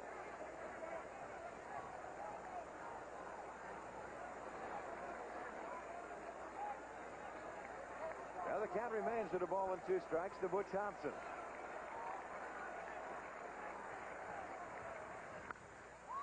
There's Nettles on a tricky hop, and this might go for a couple as Hobson makes a turn, and getting on the ball in a hurry is White. There you saw the third baseman Nettles. He just got caught on the in-between hop, and that's a base hit. And you look at him again. Handcuffed him as the ball was hit sharply. And on the hop, Nettles moving down to backhand it. The ball just went inside his glove and almost caught him right in the rib cage. Quick play by White, however, holds Hobson at first. Boy, that was a big play by White because he had to come a long way for that ball. He was out there in deep left field. Hobson at first. And here's the boomer. You might think those are boos, but that means boomer. And he boomed one his first time at bat off the center field wall for a double. Now Hobson at first, 1 out. Scott the hitter.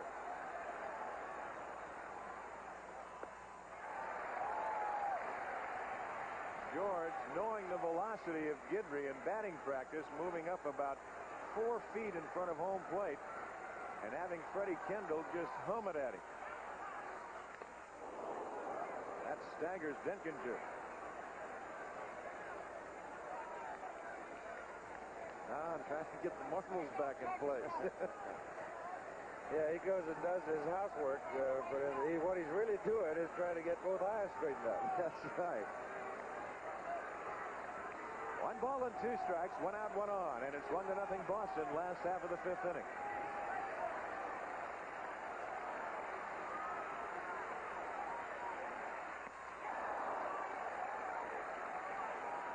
And that is strikeout number 4 for Ron Guidry. And we go to the 9th man in the lineup. That'll be Jack Brohammer, who sacrificed his first time at bat. There is Saturday's action coming your way, Keith. Out of the Cotton Bowl, Texas and Oklahoma, a pair of undefeated teams. Utah State, Brigham Young, Virginia Tech, Clemson. It's regional weekend on NCAA college football. Check your local listing. Breaking pitch just a little low. Guidry and Munson both wanted it.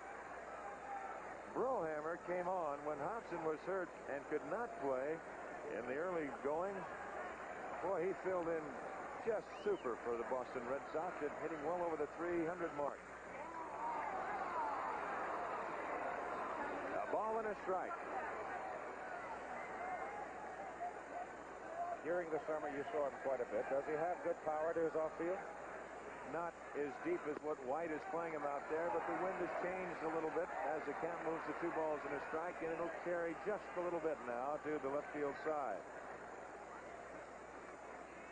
But the old adage, it's easier to come in than it is to go back. Amen. 3-1.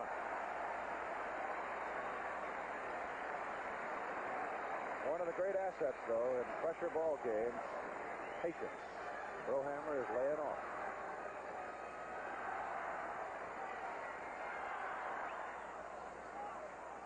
Bob Lemon said he'd come early if he had to with Rich Gossage. It looks like the Red Sox are going to see nothing but flame all day. Yeah, the full count, and that will give Hobson a lead at first base. He'll be going with 2 outs as you see Chambliss moving into play behind.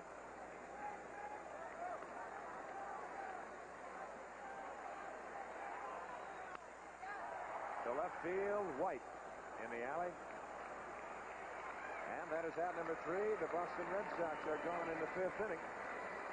After 5, it is 1-0 Boston, and we'll be back with more baseball after this word from our local station. From Chicago, here's Arlene DeCoveney with a message for her sister in New England. Hi, Myrna. Remember how you promised you'd come for a visit? Well, I'm still waiting. In the meantime, call me. Just wait till 5 on weeknights. Dial yourself with no operator involved, and you can call out of state anywhere in the country except Alaska and Hawaii. Talk for 10 minutes for $2.60. So, why don't you call me? Say once a week. After all, I'm still your baby sister.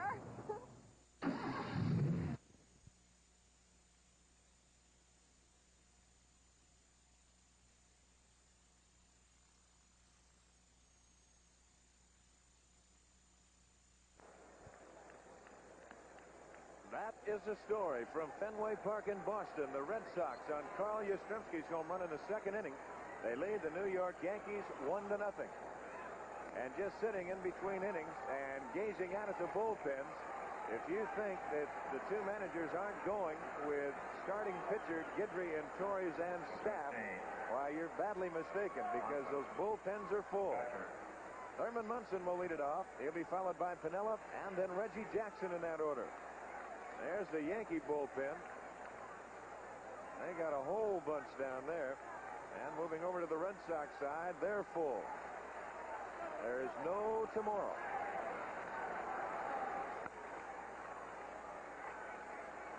Munson has struck out twice.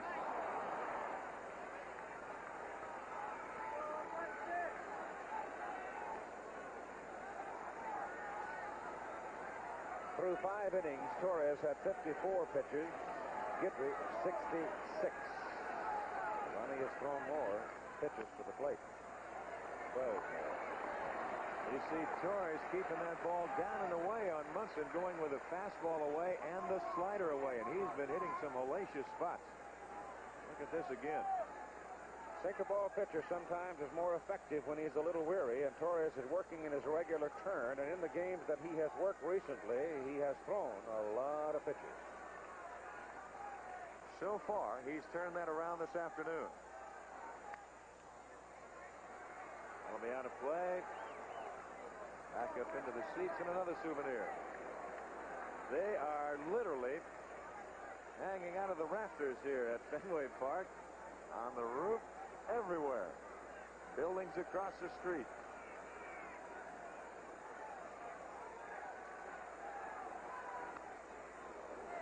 Now Munson staying alive, but not with a real good Thurman Munson swing. Just kind of defensive swings up there right now. There's the roof on the 3rd base side. I've never seen people up there that far down the line. They had 156 media credential requests, I believe was the number. On such short notice, that's a lot.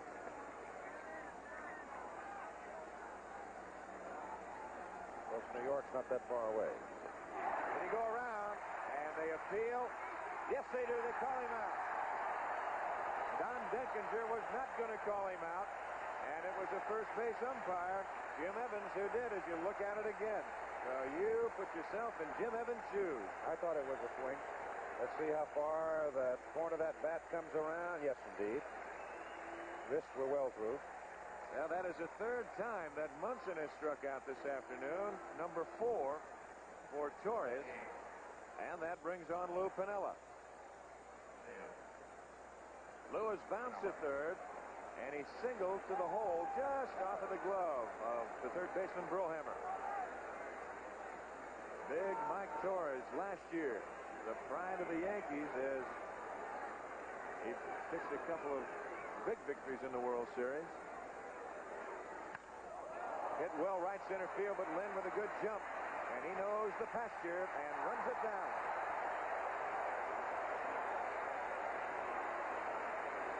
You're going to hit him deep. You hit him to the deepest part of the ballpark here at Fenway Park. That is 420 feet out there where Freddie Lynn made that catch.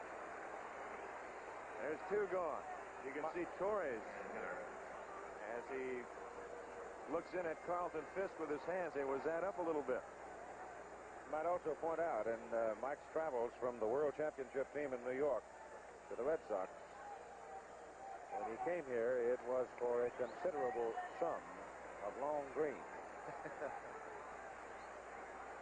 Well, here's a man that knows all about that considerable sum of long green, Mr. Reggie Jackson. He is 0 for 2, flying to left and line to right, and all the way to the backstop.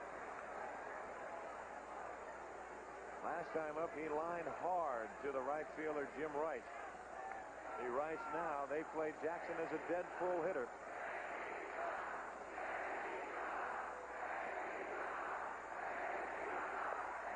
There's the first change we've seen today. Reggie's wearing a bandage over his right thumb. He lost his thumbnail on the right hand a couple of weeks ago. Still a little tender, but says it does not impair his swing. Now, this program is being brought to you as an exclusive presentation of ABC Sports. And now let's pause 5 seconds to allow our local stations to identify themselves.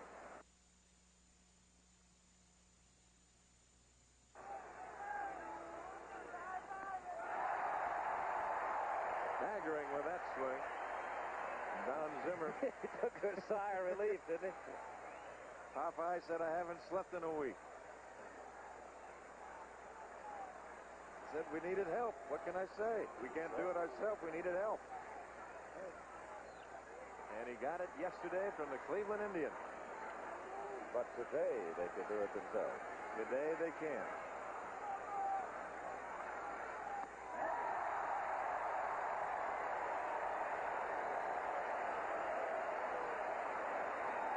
Well, that little man right there, you talk about a battler.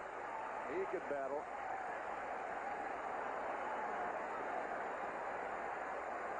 Two balls and 2 strikes to Reggie Jackson.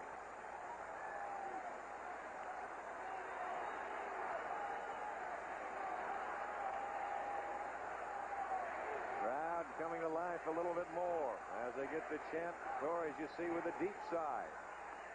Just missing inside with a breaking pitch. Torres was on his way to the dugout. Pretty fancy hop, skip, and a jump by Mike as he thought he had the pitch. We'll have a look at it. Dinkinger wouldn't let him have it, and it was close, but it appears to have been inside. And the count goes full to Jackson at 3 balls and 2 strikes with 2 outs. In the Yankees' 6th inning, the Red Sox won, and the Yankees nothing on Carl Yastrzemski's home run. A little bit off the curveball, Remy to Scott. And the Yankees are gone in the 6-3 up, 3 down, and after 5 1/2, it remains the Red Sox 1 and the Yankees nothing. Monday Night Football, one of the best matchups of the entire season. Live at 9 Eastern Time, the Cowboys and the Redskins in the Eastern Division of the National Football Conference. It should be a dandy. Join us at 9 Eastern Time tonight over most of these ABC stations. Howard Cosell is down there with Dandy and Frank. That's why he is. Otherwise, he'd be with us, having the time of his life, I'm sure, because this is one of the favorite ballparks of Howard, which is where Butch Hodgson plugged him a year ago. He carries his glove on his belt up here now. It's safer at the football park. And we go to the top of the order. It'll be Rick Burleson to lead it off in the Boston 6th inning. There's that tough slider down and in on the right-hand hitter. Of course, add, though, that Howard will join us tomorrow night in Kansas City for the American League Championship Series. 0-2. The Red Sox this year at Fenway Park had a record of 59 and 22. And that is some kind of record. Tops it foul. There's only 2 years that a Red Sox team has won more. That was in the years of 1946 and 1949 when they had a record of 61 and 16.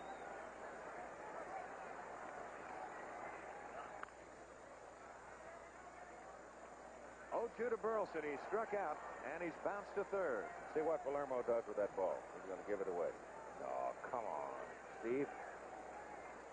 Bob Lemon. Look out.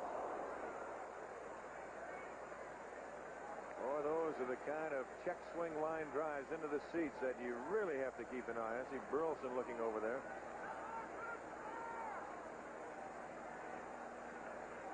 The first rule in the book, you keep your eye on the ball. 1 ball and 2 strikes to Burleson. Gentleman there, he's going to be all right.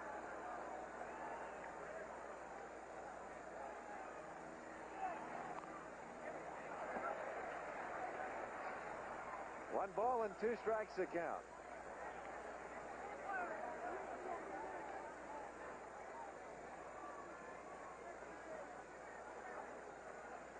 Little treatment there for the gentleman who took that hard shot off the bat with his bare hand. Whoa! Down the line, and this could be for extra bases. White will chase it in the corner as Burleson goes for 2, and he's there with a stand-up double.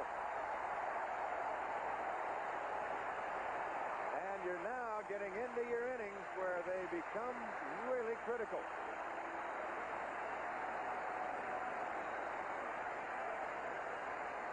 Greg Nettles, third baseman for the Yankees, pulled off the line a little bit. They didn't think, I don't believe, that Burleson would pull Guidry that sharply, but Rick got well out in front and just nailed it right into the corner. So the leadoff man is on second base for Boston. Well, they got to pitch up over the plate to him, and that's where Rick can hurt you. His power is up, and here's Jerry Remy, and they go to Gossage in the Yankee bullpen. We'll see how Zimmer wants to play it. Chambliss looking for the bunt, so is Nettles. A little bit low. Now Nettles charging, holding his ground, and then charging from third. And Chambliss, as you look at Gossage in the bullpen, Chambliss coming hard from first. 2-0. Of course, Remy wants that ball to roll to third base side if he possibly can. And here's where the athletic ability of the pitcher becomes so very important. Because if it goes down toward third, he's got to come out of there and play it. Guidry has the one advantage, being a left-hander. And he's got a good bunt. Nettles has only one play. They just get him. Now Burleson moves to third, and Jim Rice comes on. As you look at the bunt again, and this is execution perfecto. Just like they draw it in the book.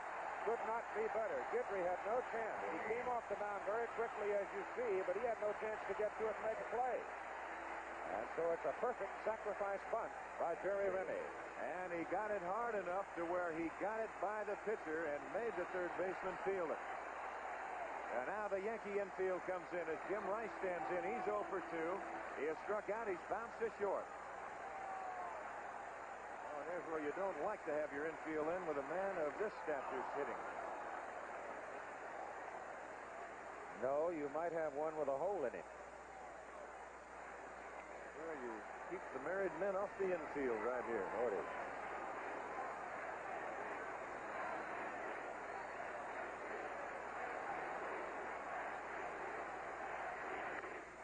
That will sink in front of Rivers, and Burleson, a late start, he comes on to score. It's 2-0 Boston.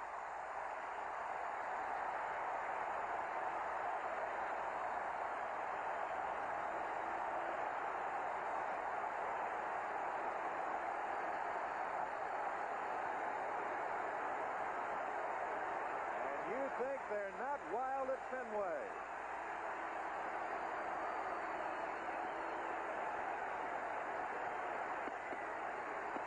You just don't figure you're going to collar Rice. Guidry has handled him roughly all year. But finally, he triggered one up the middle.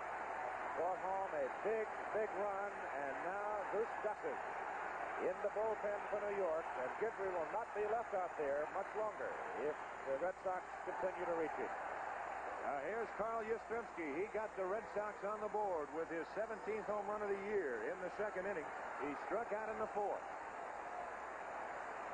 Now Rice at first, a run in. 2-0 Red Sox in their half of the sixth.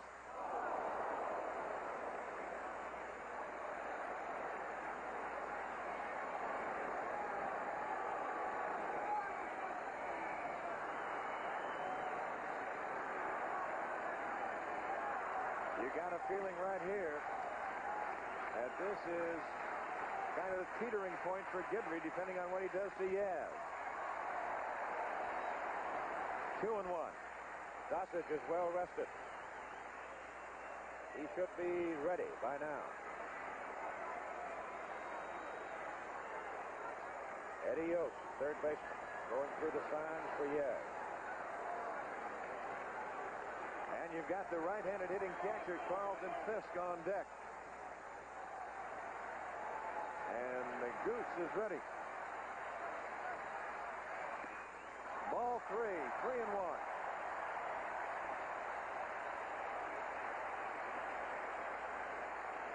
Well, I'll bet you that Eddie Yost has wiped everything now. It is Sick'em Carl. Now Rice at first. The count, 3 balls and a strike to Yaz. And he went with a breaking pitch. He didn't give in. So the count goes full at 3-2, and now we'll see how Don Zimmer wants to play it as Eddie Yost again goes through the signs at third base. Rice, good speed for a big man. He goes. And there's Chambliss. They stay out of the double play as Chambliss has but one play, and that's the first base as Rice goes to second. Now Don Zimmer sending Rice and Bob Lemon going to the mound. And we'll see if Lemon is going to make any move right here.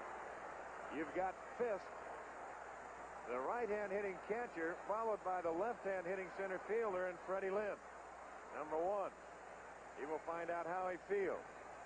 Number 2, you've got first base open with the right-hand hitting Fisk at the plate. He just might either pitch around him, he might bring somebody in, or he just might walk him intentionally. And Don Denkinger, as you look at Gossage, he goes out to hurry things around at the mound, and Lemon will stay with Guidry. And why not? Guidry has been the ace all year long.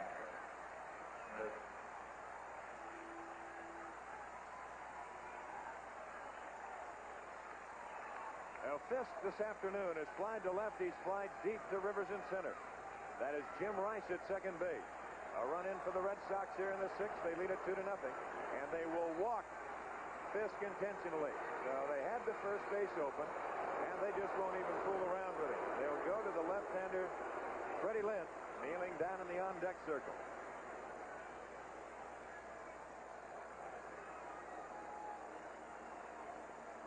So Lemon going to the percentages as you look at Lynn, just watching what's going on. And for Guidry, that's his first base on balls this afternoon. And it comes as an intentional walk. But now he's got the pitch to Lynn, who has been hot.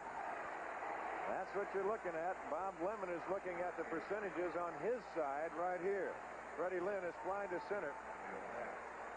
And he hit a ground ball back through the middle that Ron Guidry made a good play on as you look at Rice at second base. But he will go left-handed to left-handed. That's the story from Fenway Park. 2-0 Boston, and trying to get some more. And commerce is slow in Boston today. And it may get pretty exciting around here tonight if these Red Sox hang on to win. Oh, you know it is. That's Rice at second base. Fisk at first. 1-0 to Lynn. That is foul left side out of play. So the count goes even, a ball and a strike.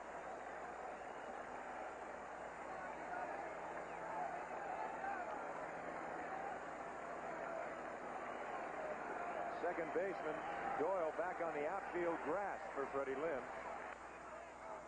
That'll be foul, first base side, and the count moves on to 1-2. Brian Doyle, he's a good 3 to 4 feet out on that outfield grass.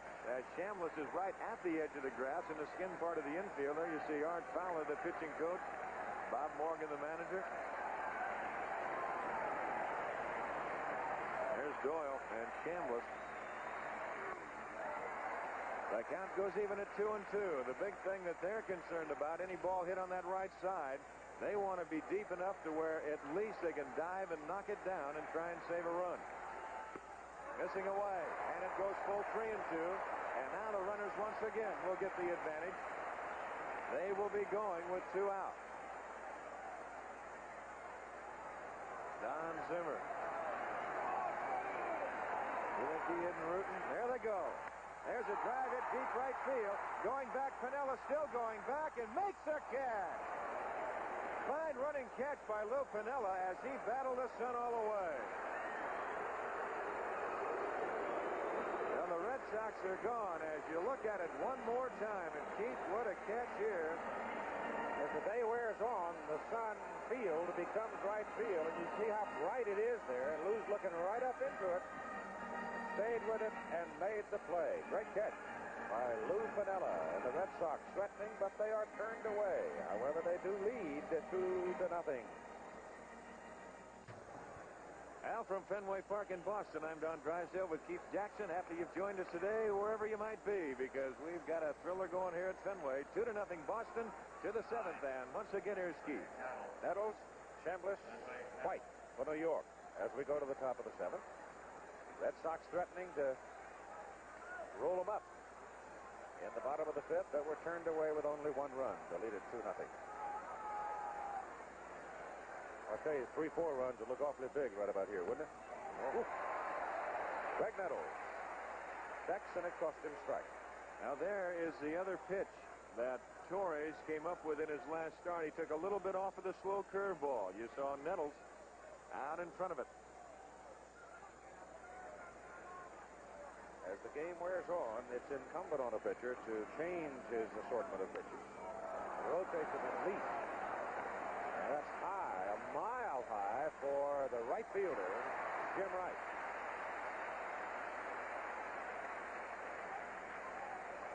That was a big catch, and a fine catch that Piniella made in right. Run down that fly ball a moment ago with base runners going. I think Freddie Lynn got that out just a little bit on the end of the bat, because if he hits that solid, he hits it out of here. And Piniella, you're right, Keith, did make a great catch on the ball because he was battling the sun and that ball hooking a little on him, too. Right. Chris Chambliss, hitless, 2 trips today. First time up, he hit the ball sharply right to George Scott. That's strike 1. 32,925, and they did not sell standing room today, though there's a lot of folks wandering around here. Punch to left, base hit. So Chris Chambliss punches one through the hole to left with the infield shifted to right. That is the 3rd New York hit of the ball game off Mike Torres. And here's Roy White, who has struck out swinging and walked, and was involved in what is still a big play as he delayed going from 2nd to 3rd and was thrown out. Well, we'll never know. Nope.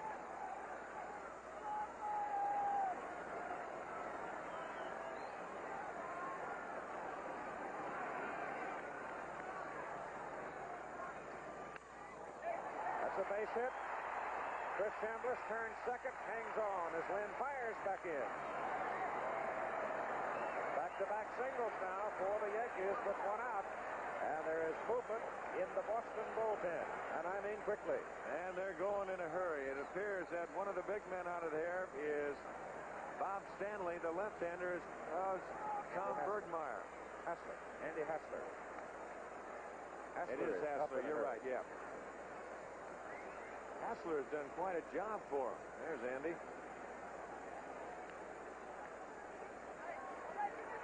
And we're going to have a pinch hitter, I believe, right here for Brian Doyle. It's going to be Jim Spencer to come on out.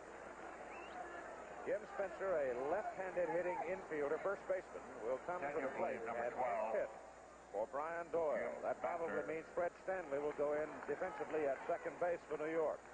So the Yankees now with 1 out get successive singles from Chambliss on a punch to left. White hit it up the middle. And here's New York. Now going back over the scorebook, Mickey Rivers led off the game, got aboard and stole second base. The Yankees back in the 4th inning had Piniella aboard to lead off the inning. Couldn't do anything with it. And then in in the 5th inning, they had White aboard to lead off the inning and couldn't do anything with it. Spencer 7 for 23, pinch hitting this year, 3.04 average, has 1 homer.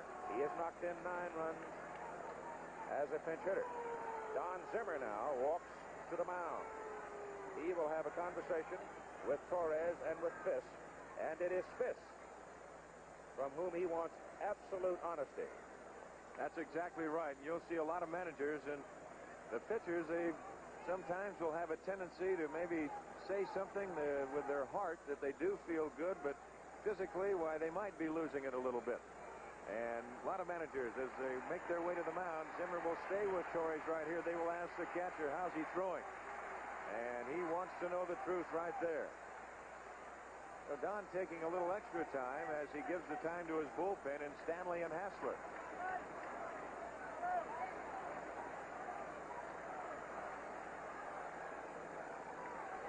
Jim Spencer is at the plate. He started only 1 game since early September the 4th as a DH on Saturday against Cleveland. Half of the 70 games he's played have been as a designated hitter. So the Yankees do regard his bat. And that's foul. Chris Chambliss is at second base, and the big man can move it. He's quite quick. And over at first base, Roy White is very quick. Again, it is Fisk going to the mound for Torres. Obviously saying something to Mike about location. And the big thing right now is he wants to make sure and remind Torres that they keep the ball down. And that will be kind of the key. That will be what Don Zimmer and Alvin Jackson are looking for, the pitching coach of the Red Sox, from their viewpoint over in that dugout. Is he starting to get the pitches up? And that will sometimes tell you that a pitcher is losing it a little bit. Just missed with it. The count is 1-1 with 1 out and 2 Yankees on the bases. Chambliss at second, White at first. Boston 2, New York nothing. Top of the 7th inning.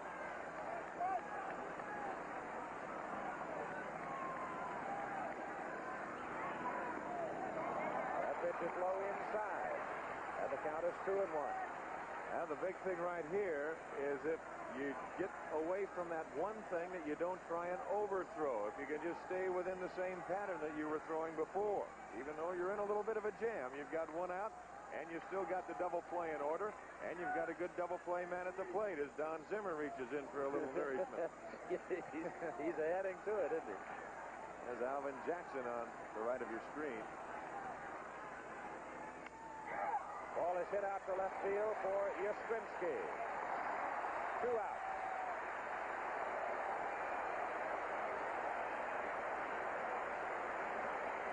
There's where you can play here at Fenway Park and where the monster will help the outfielders because they can cheat in a little bit. And Yaz will definitely cheat. He will not play deep. But you can also play off the line. Anything hit down the line, you're going to concede the double. But you move off the line, and that ball hit to the alley in other ballparks, you never know. That could be a little trouble.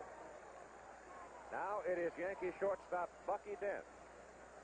Did a fly ball to right and popped up to the shortstop.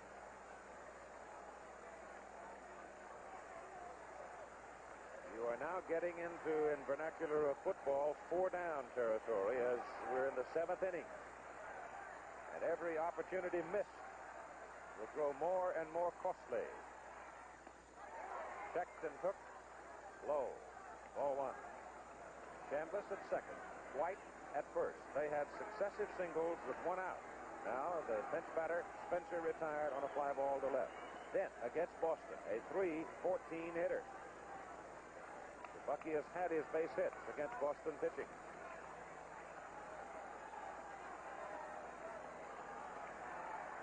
Rice, short and right, holding his glove up, shielding the sun. Foul at the plate. It looks like Bucky fouled it off the foot or ankle that has been a constant problem for him all season long. He has been wearing a little shin guard over that foot, but this time he chose to come without it, and bang. And you think that doesn't hurt? He got it right down there on the instep, maybe a little higher than that. Dean Monahan, the trainer for the Yankees, out in a hurry to have a look at him. And Bucky's in pain. Looks like it came right down on the ankle bone. Well, this can be a little touchy for Bob Lemon because he's already pinch hit for Brian Doyle. And you figure Freddie Stanley's going to play. And if you're wondering and joined us late why Willie Randolph isn't in there, he has got the bad hamstring. So Lem's going to be running a little shallow in infielder.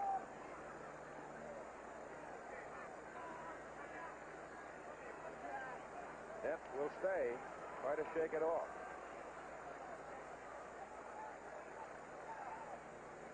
When you have a long-time bruise and it never really quite heals and you just keep banging on it and banging on it, every time you do it, it just gets worse and worse.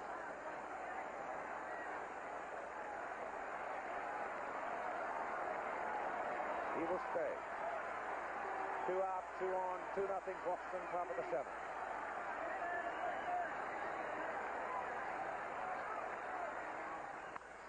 Hit high in the air to left field. Going to the corner, Yastrzemski. It's over the wall. It's a home run for Bucky Dent. Yankees get the lead 3-2, and it just cleared the Munster.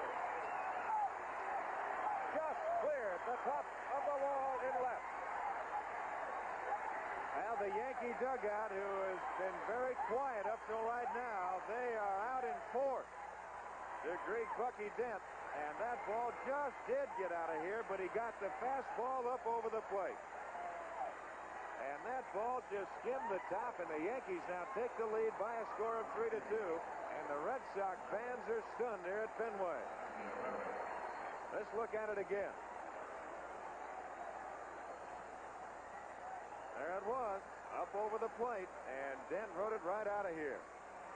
But so close, just barely cleared the top of the wall, and it's 3-2 New York in the top of the 7th inning. Mickey Rivers now with the bases clean. Torres, shocked. Don Zimmer, stunned. He went to the mound. He had a talk with Torres and with Fisk. He chose to stay with him. And up came the pitch to Dent. And he lost it. There's a strike.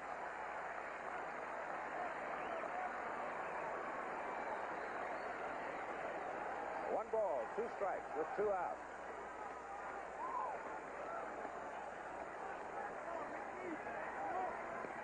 Inside. 2 balls and 2 strikes. Stanley and Hassler in the bullpen. The line score.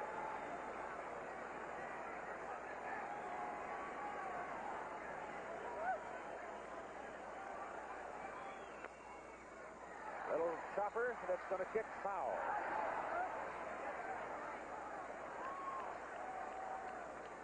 Bucky Dent, the man of the moment, possibly of the entire season for the New York Yankees, as he jumped on that fastball and hit it just over the green monster.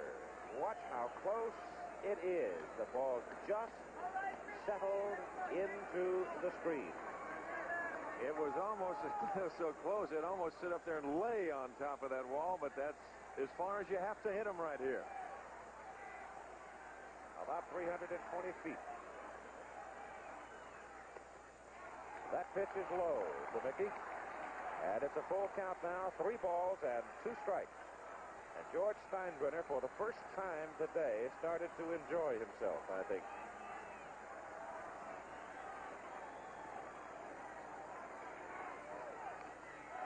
Foul tip at the plate.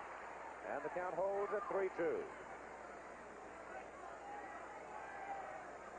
There was Bucky Dent, writhing in pain from a foul ball off the ankle bone, stepping in to hit a 3-run home run. Rivers is aboard. And that'll be all for Torres, as Zimmer will make another trip to the mound. And he's going to go to the bullpen. He'll go to the right-hander. It'll be Bob Stanley.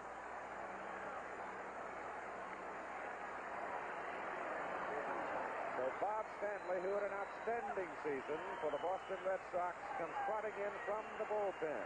Time is out. Let's hear this message from baseball.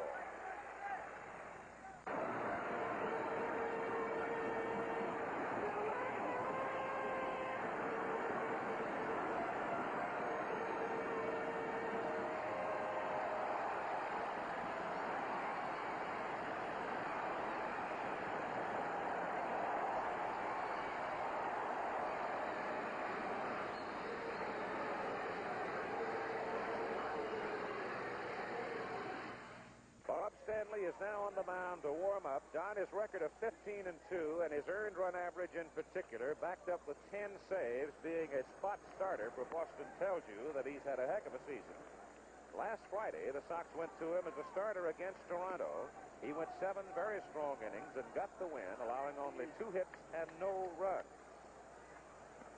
He's been a workhorse for Don Zimmer all year long. Campbell has not been that effective this year, and Bill's had a few arm problems throughout the course of the season. And Bob Stanley is making his 52nd appearance of the year. He's only started 3 times, but as you say, he has done an outstanding job, Keith. 15-2 with 10 saves and a 2.55 ERA. During the months of August and September, particularly something. 10-1. And that's when you want it. Yes, sir. But the Red Sox now trying to hold the Yankees off, down by 1, as Bucky Dent has hit a 3-run home run just over the green monster in left field. And the batter is Thurman Munson.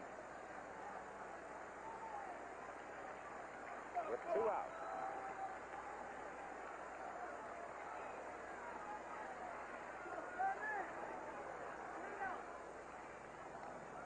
They go to first, and it's close on Rivers. And Mickey fell away from George Scott.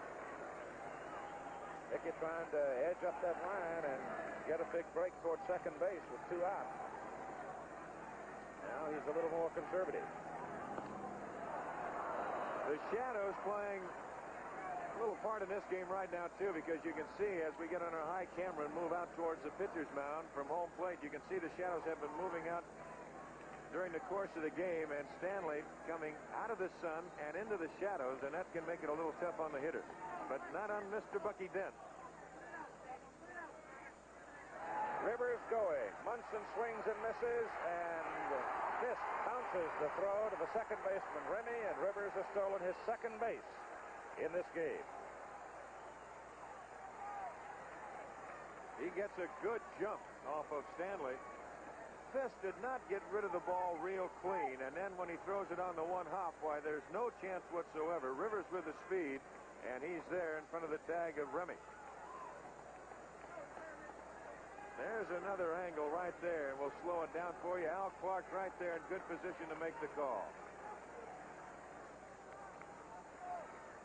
Drago has now gone to work in the Boston bullpen. Right-hander. 1 strike pitch coming to Thurman Munson with 2 out. Rivers off second. Munson hits it into left center. It's going to drop in there for a base hit. Here comes Rivers to the plate. That's going to make it 4 New York, 2. Lynn does not come up with it cleanly, and Munson goes on into second base. 4-2 Yankees. Now, just like that, in the Red Sox 6th inning, they had a chance to break it open, and it took the catch by Lou Piniella to stop him right there, scoring only 1 run and keeping the score at 2-0.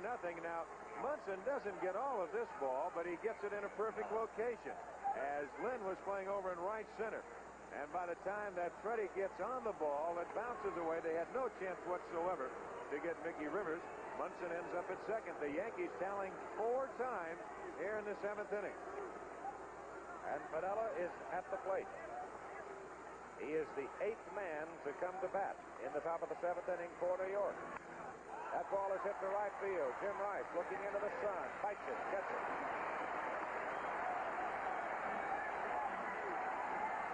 The New York Yankees score 4 in the 7th after 6.5 lead, 4-2.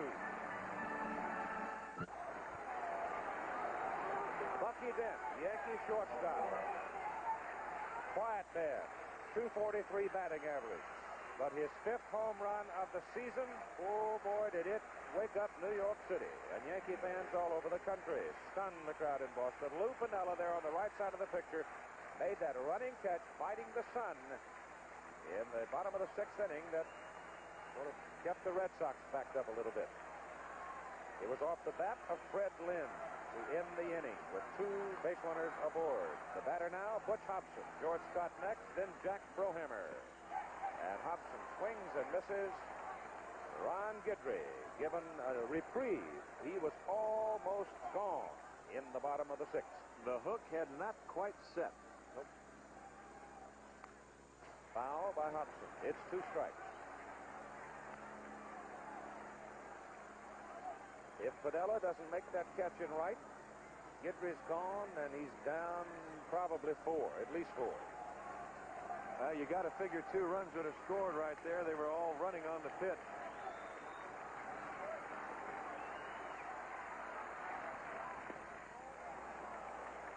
That's the ball.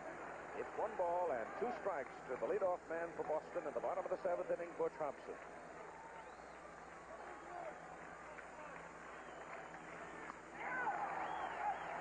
Struck him out.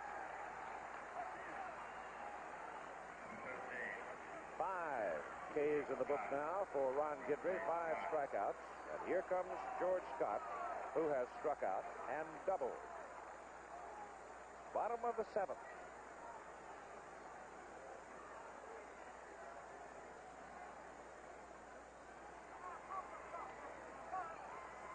Shadows now covering almost half the infield, making right field very treacherous because that fielder has to look into the sun. Roll to right by Scott. Base hit number 6 for Boston. Bob Bailey coming out of the Red Sox dugout. Guidry now with 99 pitches in the ball game. Bob Lemon is coming toward the mound one more time. This might be all for Guidry. I don't believe he's going to wait, and he doesn't wait at all. He'll go to Gossage. Gossage has been throwing in the bullpen. He was ready last inning when the fine catch by Piniella ended the inning. And Gossage ready to go again right now. And, of course, you've got Bailey. He can certainly reach that wall in left field. And you know you're going to get some heat right here. And Mr. Goose Gossage coming on. Rich leads the American League with 26 saves. He had 9 saves and 2 wins over the last 14 ball games. He's given just 3 earned runs in his last 15 appearances. He's allowed just 7 earned runs in his last 25 appearances. So the big youngster from Colorado comes on in relief of Ron Guidry, who pitched 6 in the 3rd inning. But Guidry leaves with the Yankees leading by a score of 4-2. And it was Bucky Dent's 3-run home run that was the big swing of the ball game for New York. After successive singles by Chambliss and White, and then Rivers was walked, stole second, and Munson delivered him with a run that may be pretty big before this one is done. It very well could be. And Gossage right now making his 63rd appearance of the year. A record of 10 wins, 11 losses, 26 saves on the year. He's right up there with the California Angels' fine left-hander Dave LaRoche with that Fireman of the Year award that goes to the relief specialist. And a fine ERA of 1.91. There has been, as we watch Goose warm up, a lot of conversation about the MVP in the American League. And, of course, the primary conversation deals with Jim Rice of Boston and with Ron Guidry of the Yankees. Guidry seems a certainty for the Cy Young Award in the American League. The question is, should he have the MVP as well? And it's one of those things you could argue about for a long time. Goose is about ready on ABC's World News tonight. We invite you to stay tuned. Right after the ball game, Frank Reynolds in Washington, Max Robinson, Chicago, Peter Jennings, Rome, news correspondents all over the world bring you up to date. We'll have a taped conversation between the pilot and the tower of last week's tragic air crash in San Diego on ABC's World News tonight, later today. Bailey is up to face Gossage, and Goose throws it outside. Bailey has been around for a long time. Came originally out of Long Beach, California as a pitch hitter for Boston, 1 for 12. That is fouled out of play. He was one of the big bonus babies way back when it was big news. That's right. That was back in the... John was still in Van Nuys High School. Don't tell Beatles that. I'm a bonus player with the Pittsburgh Pirates. Bullet. In there, 1 and 2.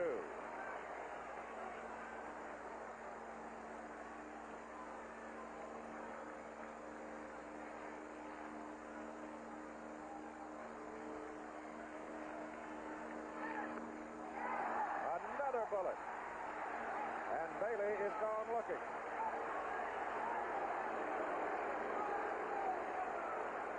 So Goose Gossage, Rich Gossage, just threw this one right past Bob Bailey. And it was right there, too. Bailey just Thurman couldn't pull the trigger. flinches when he catches it. Bob just couldn't pull the trigger right there. Burleson against Gossage, 5 for 29. Strike. When he's got the pitch in the strike zone, he is intimidating and overpowering.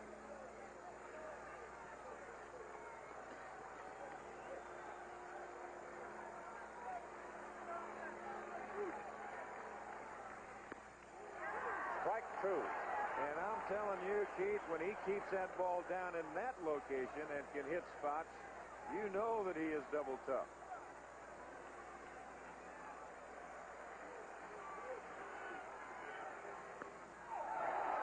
The runner, George Scott, goes to second base as the pitch comes to the backstop.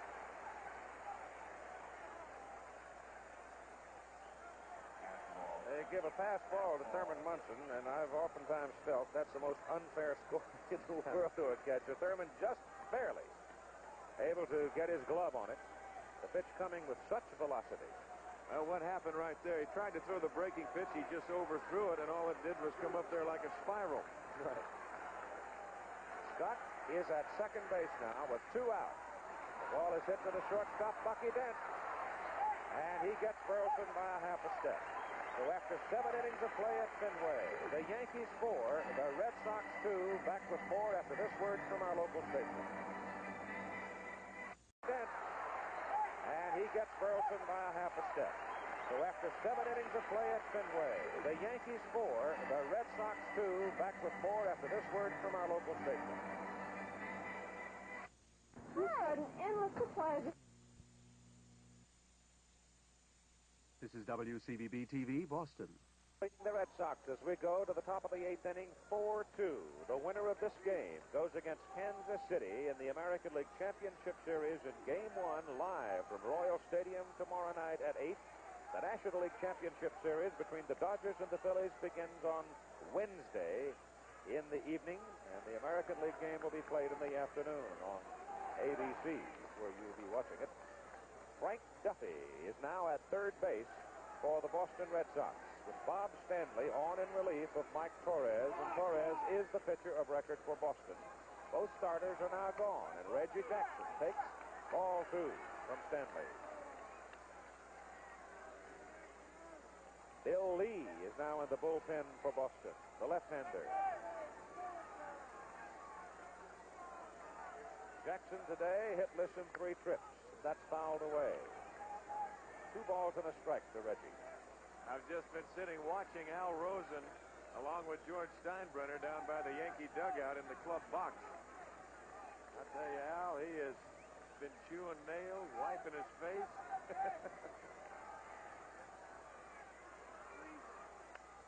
High drive center field, way in the air. Lynn looking, it is gone.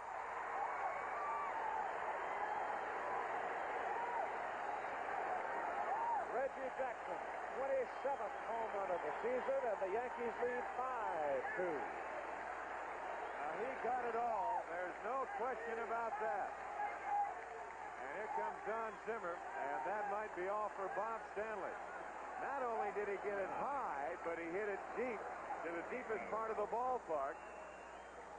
And the New York Yankees, there's Al Rosen standing up. George Steinbrenner sitting right to the left of Al, clapping his hand. And you can see Al, he is breathing a little bit easier, but knowing him, he won't breathe until that final out's over. A pitching change for Boston. Stanley is gone. It figures it would be Andy Hassler, the left-hander. Hassler and Draco have been in the bullpen. Nettles is the next hitter. You figure the left-hander would come. Another look at the home run swing of Reggie Jackson.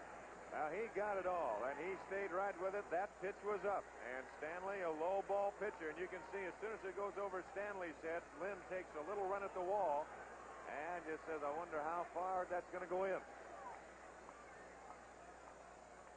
So time is out here at Fenway Park in Boston as the New York Yankees, in the top of the 8th inning, lead the Red Sox 5-2.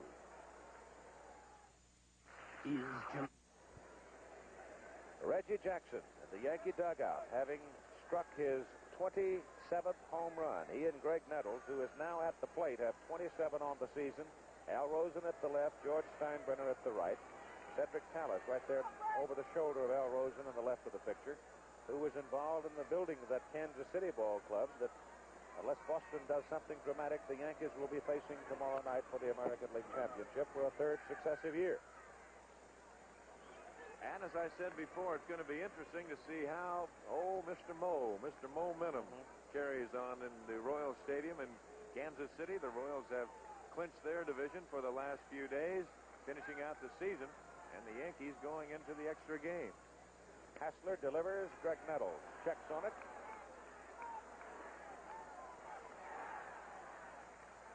Hassler came over from Kansas City and has pitched well for Boston coming out of the bullpen. He made 8 appearances in September. He had only one bad one. That was when the Yankees boxed him around September 7th. Andrew Earl Hassler, born in Texas City, Texas. Big fella, 6'5", 215. Dex, Greg Nettles. And they got the curveball high and inside, and Nettles not taking any chances, moving out of the way. 1 ball and 2 strikes. With nobody out here in the top of the 8th inning, Jackson accounting for the run with a massive home run, and there's a pitch thrown high and tight, but a breaking pitch.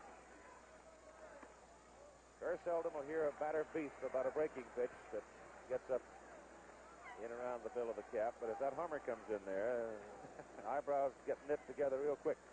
2-2 now.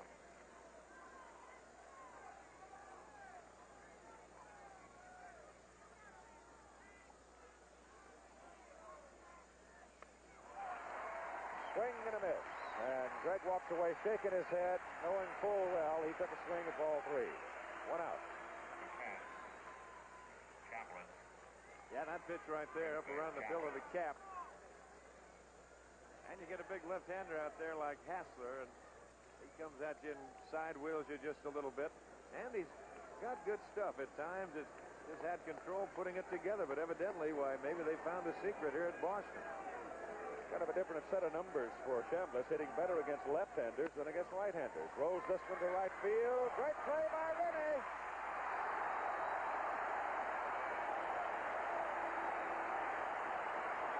He is a little bulldog. Chambliss is hot about the call.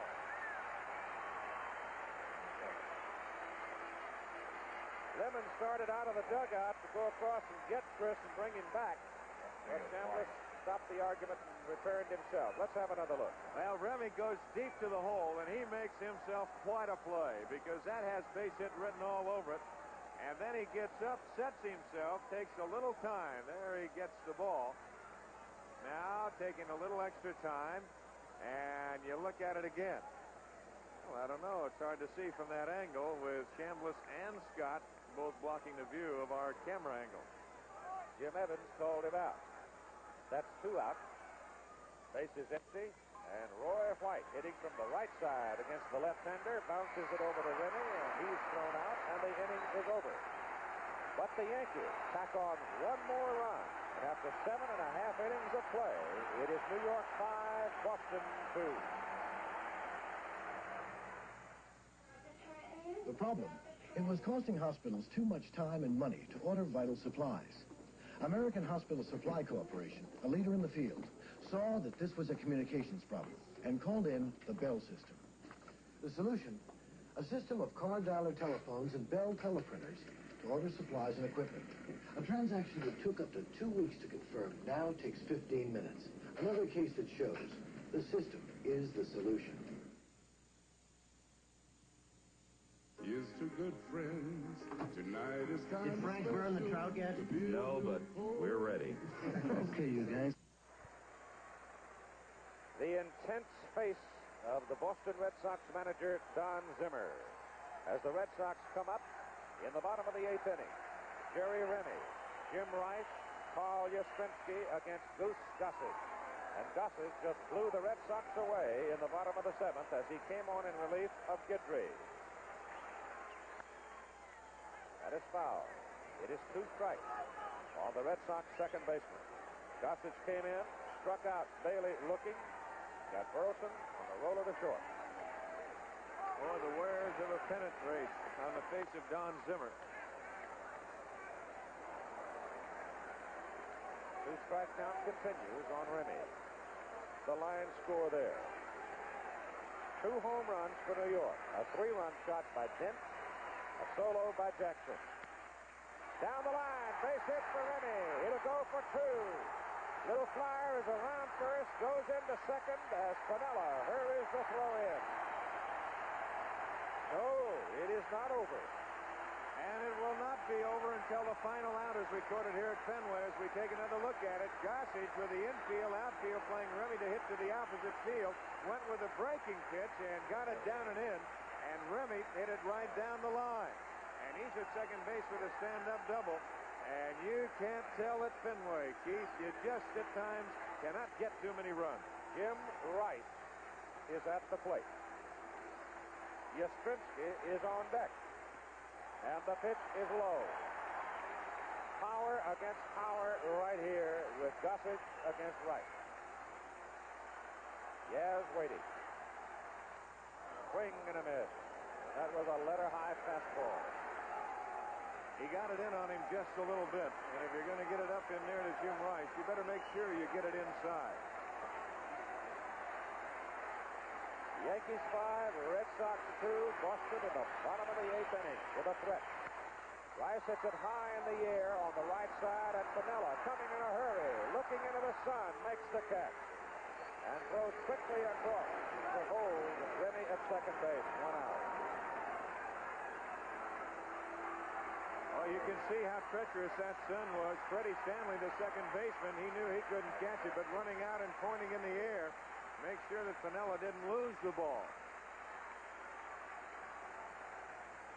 With 1 out, Carl Yastrzemski is at the plate now to face the big right-hander who will winner in Breckenridge, Colorado.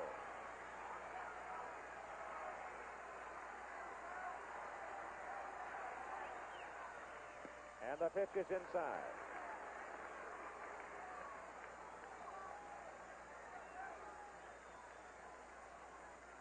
Shadows covering virtually all of the infield. Only the first and second basemen are in the sun.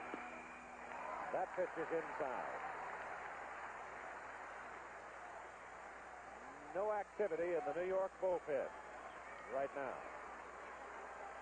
Sparky Lyle would seemingly be the man. I would have to think that would be the case. If they lose Gossage, they go to Lyle. No question about that. Count now, 2 balls, 1 strike, with 1 out, and Remy at second base, the batter Yastrzemski. Ball 3. Carl got the first run of the game and the first hit for Boston with a home run in the bottom of the second inning as he led off.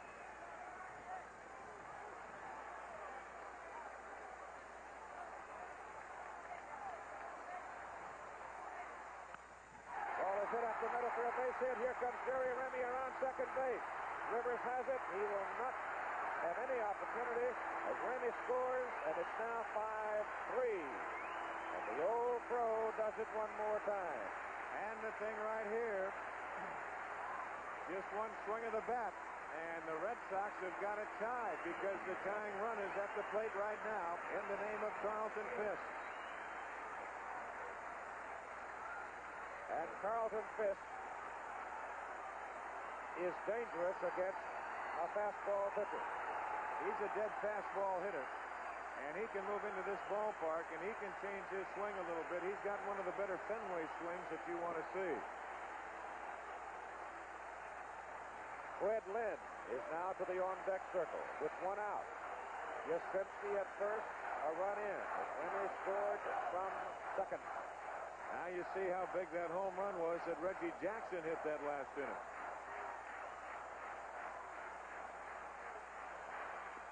Low, ball 1. The winner of this game goes to Kansas City tonight and will begin play for the American League pennant tomorrow night. And there's still, as you look at Yastrzemski at first, nobody throwing in the Yankee bullpen.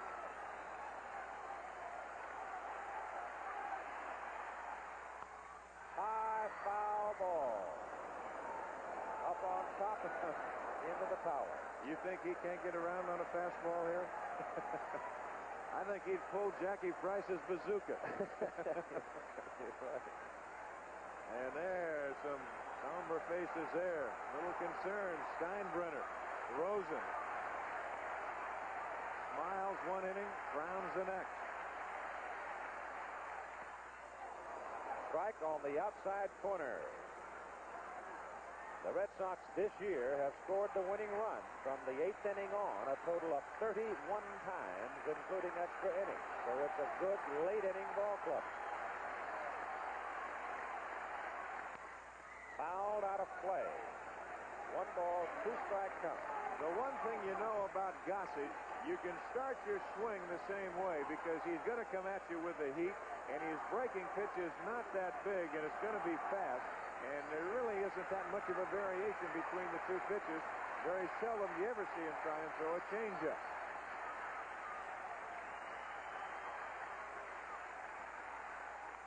Fouled out of play. There he tried to spin one in there and just fought it off. It was a defensive swing by Fisk. 5-3.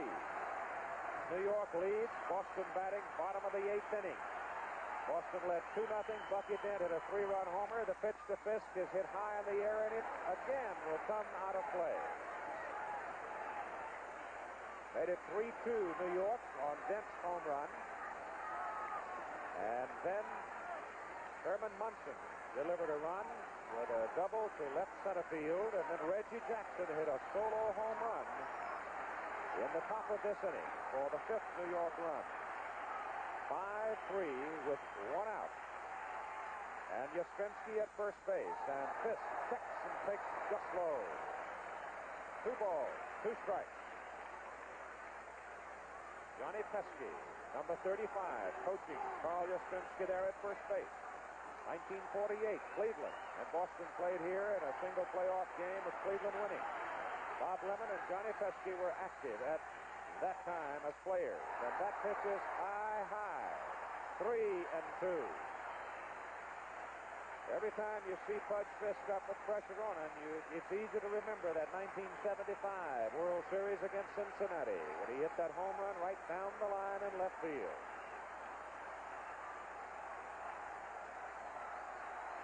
Yaz edges off. 3-2 pitch coming to Fisk. Shot foul at third. Pudge hangs in, and you can cut it in the Yankee dugout right now. And Bob Lemon, he says, well, I got to get somebody going. And he's got some action out in that Yankee bullpen as things start to kind of tighten a little bit on the third base side. Clay, a right-hander throwing. 3-2. Ball is hit to center field. It's in there for a base hit. Yastrzemski will hold at second.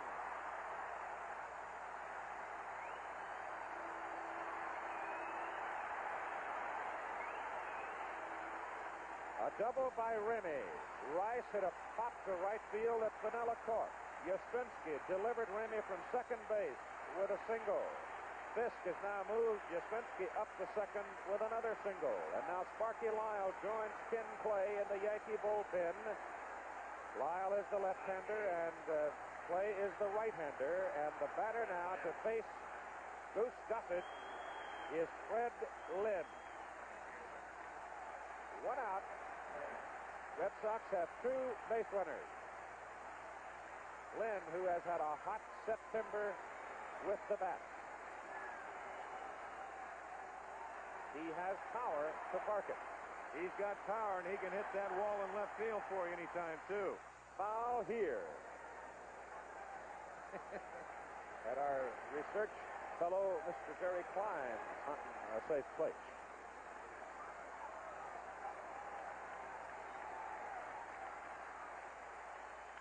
Hit to left field. Base hit. Here comes Yastrzemski around third. He will score. It is 5-4.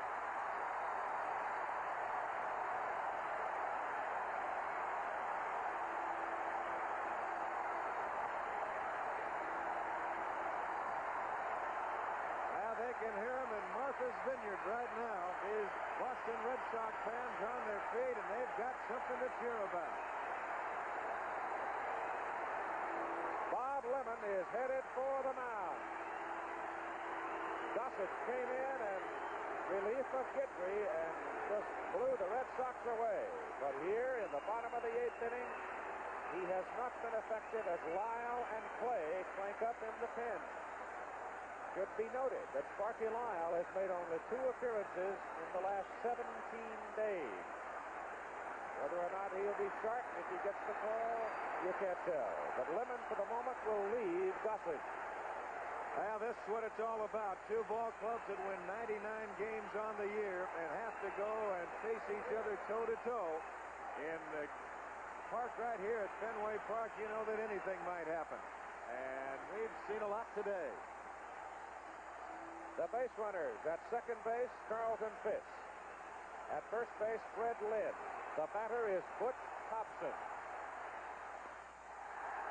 Fisk at second base represents the tying run with 1 out. And the pitch to Hobson was ball 1. High fly ball hit to right field. Piniella has a beat on it. Yastrzemski, I think, probably in many instances plays that field as well as anybody. But today, Lou Piniella has really shown us he knows how to play it out there as well. Well, the thing is, every man that they bring to the plate right now, Hobson certainly potential home run hitter. You've got power standing at the plate right now in the boomer, George Scott. You've still got Dwight Evans down on the bench, who has power to reach the fences here at Fenway. And again, I tell you, there's some drained faces in that Yankee club box. The pitch to Scott is outside for ball 1. Fisk at second base, moving across the bottom of the picture there, representing the tying run for Boston as New York leads 5-4. Scott fouls it back. Boy, that was a fastball up in George's home run territory. Oh, yes, sir. I'll tell you, watch out. Rosen holding his head over that pitch. That's when your stomach, I tell you, is laying right up around your chest. Frank Duffy is on deck, the third baseman. Big swing and a miss. 1-2 on George Scott.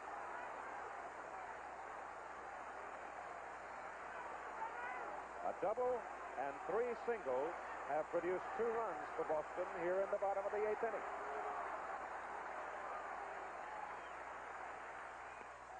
Struck him out. So Scott strikes out swinging. But the Boston Red Sox have made it a contest. We have 1 inning scheduled to play, and it's 5-4 Yankees. We're going to show Grandma our new Chevy Malibu. A freshly sliced apple pie. Fred Stanley, the second baseman who replaced Doyle, Bucky Dent, and then Mickey Rivers.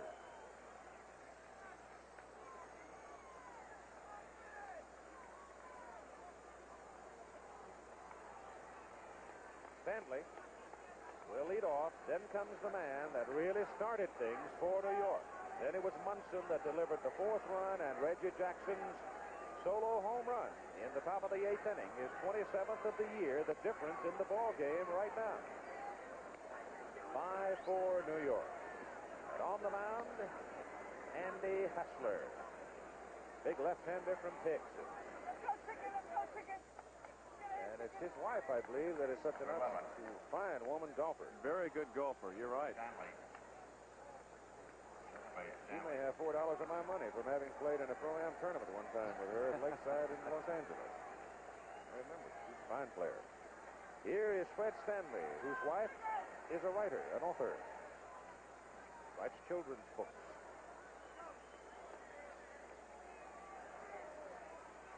Hassler and Fisk, the battery for Boston. Top of the 9th inning, Stanley hits it sharply on the ground. Remy has it. Throws him out. That's one. Now it is Bucky Dent to face Andy Hassler. Bucky would not be a terribly welcome house guest in the back bay tonight. Well, you look at him, and he's up on that bat handle. That's the same position he was when he hit the home run. And we said before, just didn't get out of here, but it looks like it's going to be 450 feet tomorrow in the paper. Paul Blair has moved to the on-deck circle and apparently will bat for Mickey Rivers. Blair, a right-handed hitter and a tremendous defensive outfielder. Hassler's in the strike zone with that one, and it is 1-1 with one out. These two teams represent in their own way two different stories of courage, really, as they have fought back, both of them, from tough times. High and foul on the roof. And there's some of the fans up there. You better make sure that ball gets up on the roof. Don't try and lean over. I was just thinking that. You get to wobbling around, it'd be a mess, wouldn't you? Well, don't try and circle it.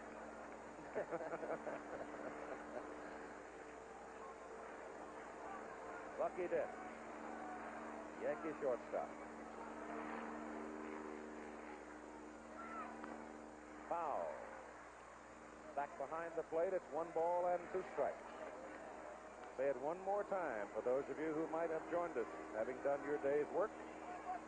The winner of this game goes tonight to Kansas City to start playing Kansas City Royals tomorrow night for the American League Championship. The sun creeping out there, making right field a very difficult field to play. Has been that way for the last hour. Yankees 5, Red Sox 4, and Dent looks at called strike 3. Good pitch by Hassler. Hassler, the third Red Sox pitcher. Torres started, Stanley followed, then Andy, and watch this one. It's a good one. Thank you, please. Good curveball. He brought it from the outside in a little bit, and Dent just caught looking, could not pull the trigger. And you talk about Carlton Fisk, how people will remember the 75 series with Cincinnati. You think about Paul Blair last year in the playoff games with the Kansas City Royals. Yes, sir. Got things going in that big inning for New York. Swing and a foul. Strike 1. Thurman Munson on deck. The Yankees against Kansas City will need Willie Randolph. Willie has not run since he pulled the hamstring. On the artificial surface, Kansas City is a very difficult ball club. They're a tough ballpark at home. Boston, on the other hand, will have Duffy, bottom of the order, and then go back to the top of the order in the bottom of the 9th inning. The Yankees leading 5-4. Blair, as a pinch hitter, 4 for 15 with 4 runs batted in and a .267 average. But he's up there because, 1, he hits right-handed, and 2, because he is a tremendous defensive outfielder. The count now, 2 balls and a strike with 2 outs. I don't know really the total story of how exactly the game of baseball evolved into a 9-inning contest, but whoever it was that put that 9-inning limit on it knew exactly what they were doing, didn't they? As this game typifies the kind of struggle that goes on. A sharp shot under Duffy's glove into left field. Single for Paul Blair. Jasinski hurries it back in. And Don Zimmer going out to the mound, and I don't believe that Andy Hassler is going to face Thurman Munson. Zimmer, he can't get down anymore. He points a finger, and that'll be all. As you look at Duffy, that ball actually by him before he got down. That ball was hit hard. So Hassler will leave, and they did a fine job, and right-hander Dick Drago is going to come on, and he will face Thurman Munson. So the veteran right-hander Drago comes out of the pen as Hassler goes into the... At Avco Financial... With the Yankees leading 5-4 in the top of the 9th inning, Dick Drago, 33 years of age, well-traveled, is on to make his 37th appearance of the season. His record is 4-4 with a 3.04 earned run average. Last Sunday, he pitched 4 2/3 scoreless innings in Boston's 14-inning win over Toronto. He was originally signed and was a starting pitcher with Kansas City. Signed by the Tigers in '65, but signed by Boston on the re-entry free agent draft in '77. And tonight, at 9 Eastern time, I'll tell you, that's got to be a special kind of football game between the Dallas Cowboys and the Washington Redskins. Howard Cosell will be with Frank Gifford and Don Meredith in Washington at RSK Stadium for that ball game. Howard will join us tomorrow night in Kansas City for the beginning of the American League Baseball Championship Series. But enjoy the Cowboys of the Redskins tonight at 9 Eastern time over most of these ABC stations as they will square off for leadership in the Eastern Division of the National Football Conference. Drago has concluded his warm-up. Blair is on first base, having singled, 2 out. Red Sox, one more turn at bat, trail by 1. Yankees lead 5-4. Munson is at the plate. Struck out swinging 3 times and has doubled. Blair had a very big key double, Keith, in that 7th inning, and that drove in a big run right there. Blair hit for Rivers and will play center field in the bottom of the 9th inning. Drago throwing to Scott to hold Blair at first. Ball with good speed. Might go.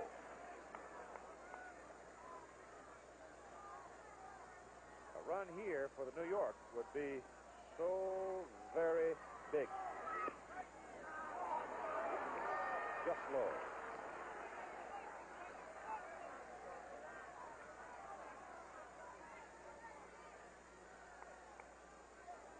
Cassidy's house, quiet now.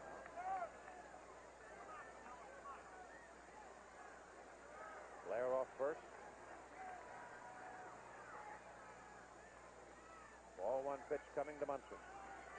Outside.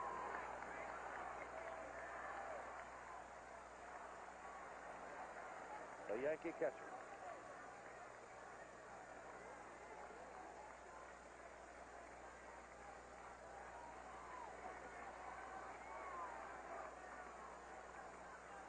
This is a baseball game that has everything today. Has had everything. Who knows? It's not over. That's right. Munson bangs it to the shortstop. Burleson turns and whirls to second. Gets the fourth on Blair coming down. And so we'll go to the bottom of the 9th inning. The crowd already standing and roaring. The Yankees 5. Boston 4, back to 4 after this word from our local station. Where do you go for good old service when you need a mortgage or when you need a loan? Where do you go for good old savings where you know you'll feel at home? Well, the Boston 5-cent Savings Bank is the place in good old Boston. The Boston 5-cent Savings Bank for good old Boston. It begins September 18th, 1 p.m. at Suffolk Downs. There's yelling, thundering, cheering, whooping, everything. Those big, beautiful, long-stemmed hookers are back in town, ready for weeks and weeks of action. September 18th at 1 p.m., it all begins at Suffolk Downs. The most action $2 can buy. This is WCVB-TV, Boston. The Yankees are leading 5-4, and Dwight Evans has come to the on-deck circle. He is swinging a bat. We had Gary Hancock come out for a moment. He is the lone left-handed hitter remaining in the Boston Red Sox dugout. But it will be Dwight Evans hitting for Frank Duffy, the third baseman. Evans, the pinch hitter. Jim Rice playing right field today. Changes defensively for New York. Gary Thomason is in left field, and Paul Blair is in center field. On the mound for New York, Goose Gossage to face this man, Dwight Evans. There's Thomason in left. Defensive change by Bob Lemon. Blair in center. Center field, right field have to deal with the sun. The pitch to Evans is low, ball one. New York had a 5-2 lead. Red Sox battled back and got 2 runs in the bottom of the 8th inning on 4 hits. A double and 3 singles.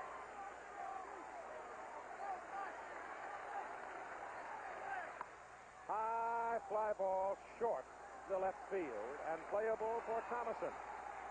1 out.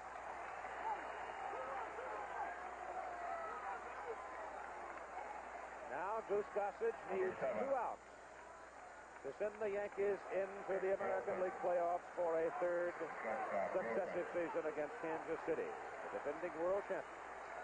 Rick Burleson struck out looking, bounced to 3rd, doubled and scored, rolled to short. The pitch is low, ball one. George Steinbrenner, principal owner of the New York Yankees. Al Rosen to his left, Cedric Tallis in the middle.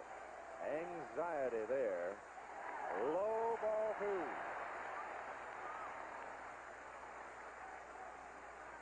One out. Nobody on. 5-4. Outside. Violent play in the New York bullpen. Burleson. Good speed. Gets on base. Represents the tying run for the Red Sox. Strike on the inside corner. 3-1. Jerry Remy is on deck. Then Jim Rice.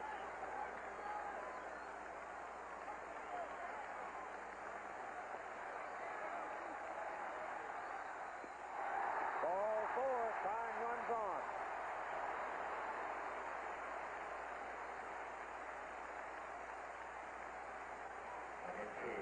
That's the first walk by Goose Gossage, and Sparky Lyle is in the Yankee bullpen along with Ken Clay. Looks like he might be ready to come if he gets the call from Bob Lemon. Don Zimmer, Al Jackson at his elbow. The batter, Jerry Remy, Jim Rice to the on-deck circle. The pitch is fouled away out of play going into the crowd as Greg Nettles chases it all the way to the wall.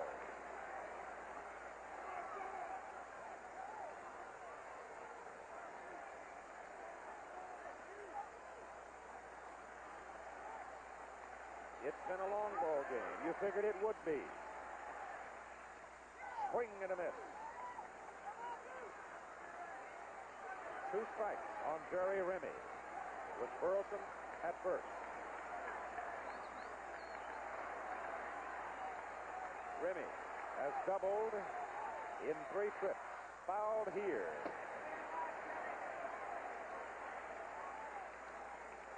The Yankee dugout. Bob Lemon, man in the middle. Art Fowler. Clyde King standing behind Bob Lemon. Ball is hit to the right side. Pinella stares into the sun. Can't find it. It's in there for a base hit. Burleson stops at second base as Pinella had a brilliant throw in from right field. He lost the ball in the sun, but I don't believe he could have caught it. Maybe. But whatever, he had no chance because he simply couldn't see it. Now watch, Remy hit it right on the nose. The pitch was up over the plate, and Jerry got most of it. And you can see, as we pick up Pinella in the outfield looking for it. And suddenly there was the ball in front of him. He might have been able to catch it. I don't know. Whatever, it goes for a base hit. Now the crowd is alive. The tying run is at second base in Rick Burleson. The batter is Jim Rice. Foul out of play. Jim Rice has singled in 4 trips today. 46 home runs on the regular season. Big hole left center for Rice. 1 out, 2 aboard. The winning run is at first base in Remy. The tying run at second, and Burleson Rice hits it high in the air and deep to right field. Pinella goes back. Has a bead, has it. Burleson tags at second, goes to third. 2 out. Rice did not get a lot of it. Fielded off to right. Now the batter. As Bob Lemon goes to the mound, the batter will be Carl Yastrzemski. Like I said, this ball game has had everything involving the personalities, the history of this rivalry, the history of this ballpark and the franchise, the fact that both the American and National Leagues this year went over 20 million for the first time in baseball history, totaling better than 40 million for both of them. The place is full today. Everything in the world I think you could want at a baseball game we've had here this afternoon. Bob Lemon will leave Rich Gossett. Carl Yastrzemski will come to the plate. Yaz, who has been here for so long, signed as a free agent by the Red Sox in 1959. Named 14 All-Star teams in 17 years in the Major League.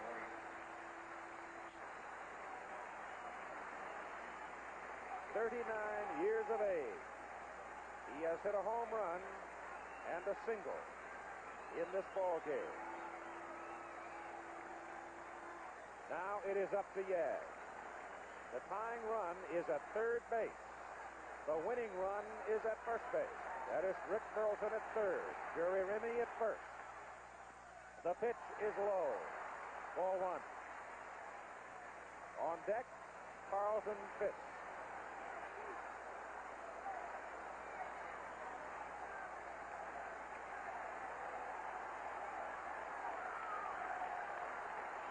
Goose Gossett. High pop-up. Nettles should have it. The Yankees win.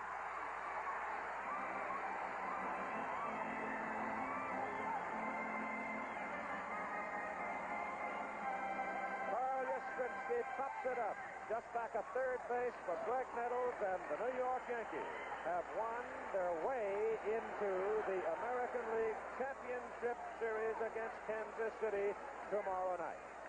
The second time in American League history there has had to be a playoff game to determine a division champion or a champion of any kind, and it falls to Goose Gossett to come on in relief of Ron Guidry, and it was that solo home run by Reggie Jackson in the top of the 8th inning for that 5th New York run that made the difference.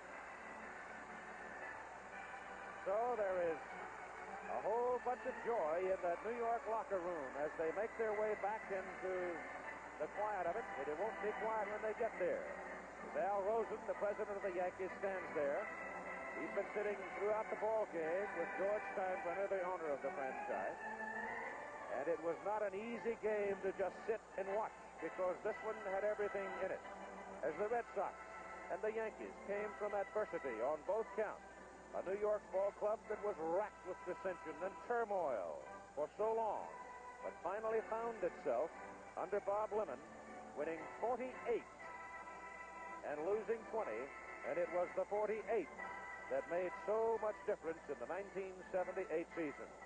For the Boston Red Sox, they got off to a magnificent start, but then injuries started whittling into their playing ranks.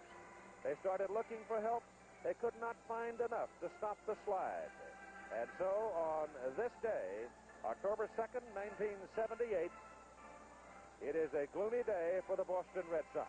For Reggie Jackson there in the Yankee clubhouse, the plaudits coming to him as he struck his 27th home run, and that one made the difference. The winner is Ron Guidry with a record of 25-3. 25-3. The save goes to Goose Gossett, his 27th save of the year. And the line score reads like this for the history books. New York, 5 runs, 8 hits, and no errors. For Boston, 4 runs, 11 hits, and no errors. The losing pitcher, Mike Torres. So, ironically, it was Torres who was the hero for the Yankees of the World Series at the close of last baseball season. Today, he had an opportunity to be the hero in Boston, but it was not to be. And he finishes with a record on the season of 16-13. Now, let's go into that Yankee clubhouse and join Don Drysdale. Great when you're all right, Keith. Thank you very much. Well, we got the man who came on in the middle of the season and now finds himself in the playoffs, the manager, Bob Lemon. Bob, congratulations. I know that you got to slap some color back in your face, pal. Oh, man, you know damn well when a game like this, you're going to have to get Rice and Yaz out. They'll find some way to get them up there. And that's quite a thrill to get those two guys out with the winning runs on. We said that you can't get too many runs in Fenway. You never know what'll happen. Well, I had 11-1 lead here, and I blew it, so I know. I'm always skeptical. Bob, I said up in the program, I thought the key play of the whole afternoon was the ball that Lou Piniella caught off of the bat of Freddie Lynn. He fought the ball, he fought the sun, and he made the catch in the inning when they scored the second run. That's right. He's been playing this outfield pretty good. He didn't see the ball in the last inning that Remy hit, but, you know, in the World Series and the playoff, Lou's quite a battler, and he can really compete. Your plans right now to start or tomorrow? Jim Beattie. Jim Beattie, and then you'll go from there. Well, yeah, we're going to take one day at a time and see who's able. Bob, congratulations. Thank you very much. Thank you, Don. At one, this joint would be jumping. They might even knock a few bricks out of the wall, but it was not to be in 1978 for Boston. They gave it a run, but ultimately it came down to this one ball game, and you just saw it. New York winning it 5-4. Here's Don again.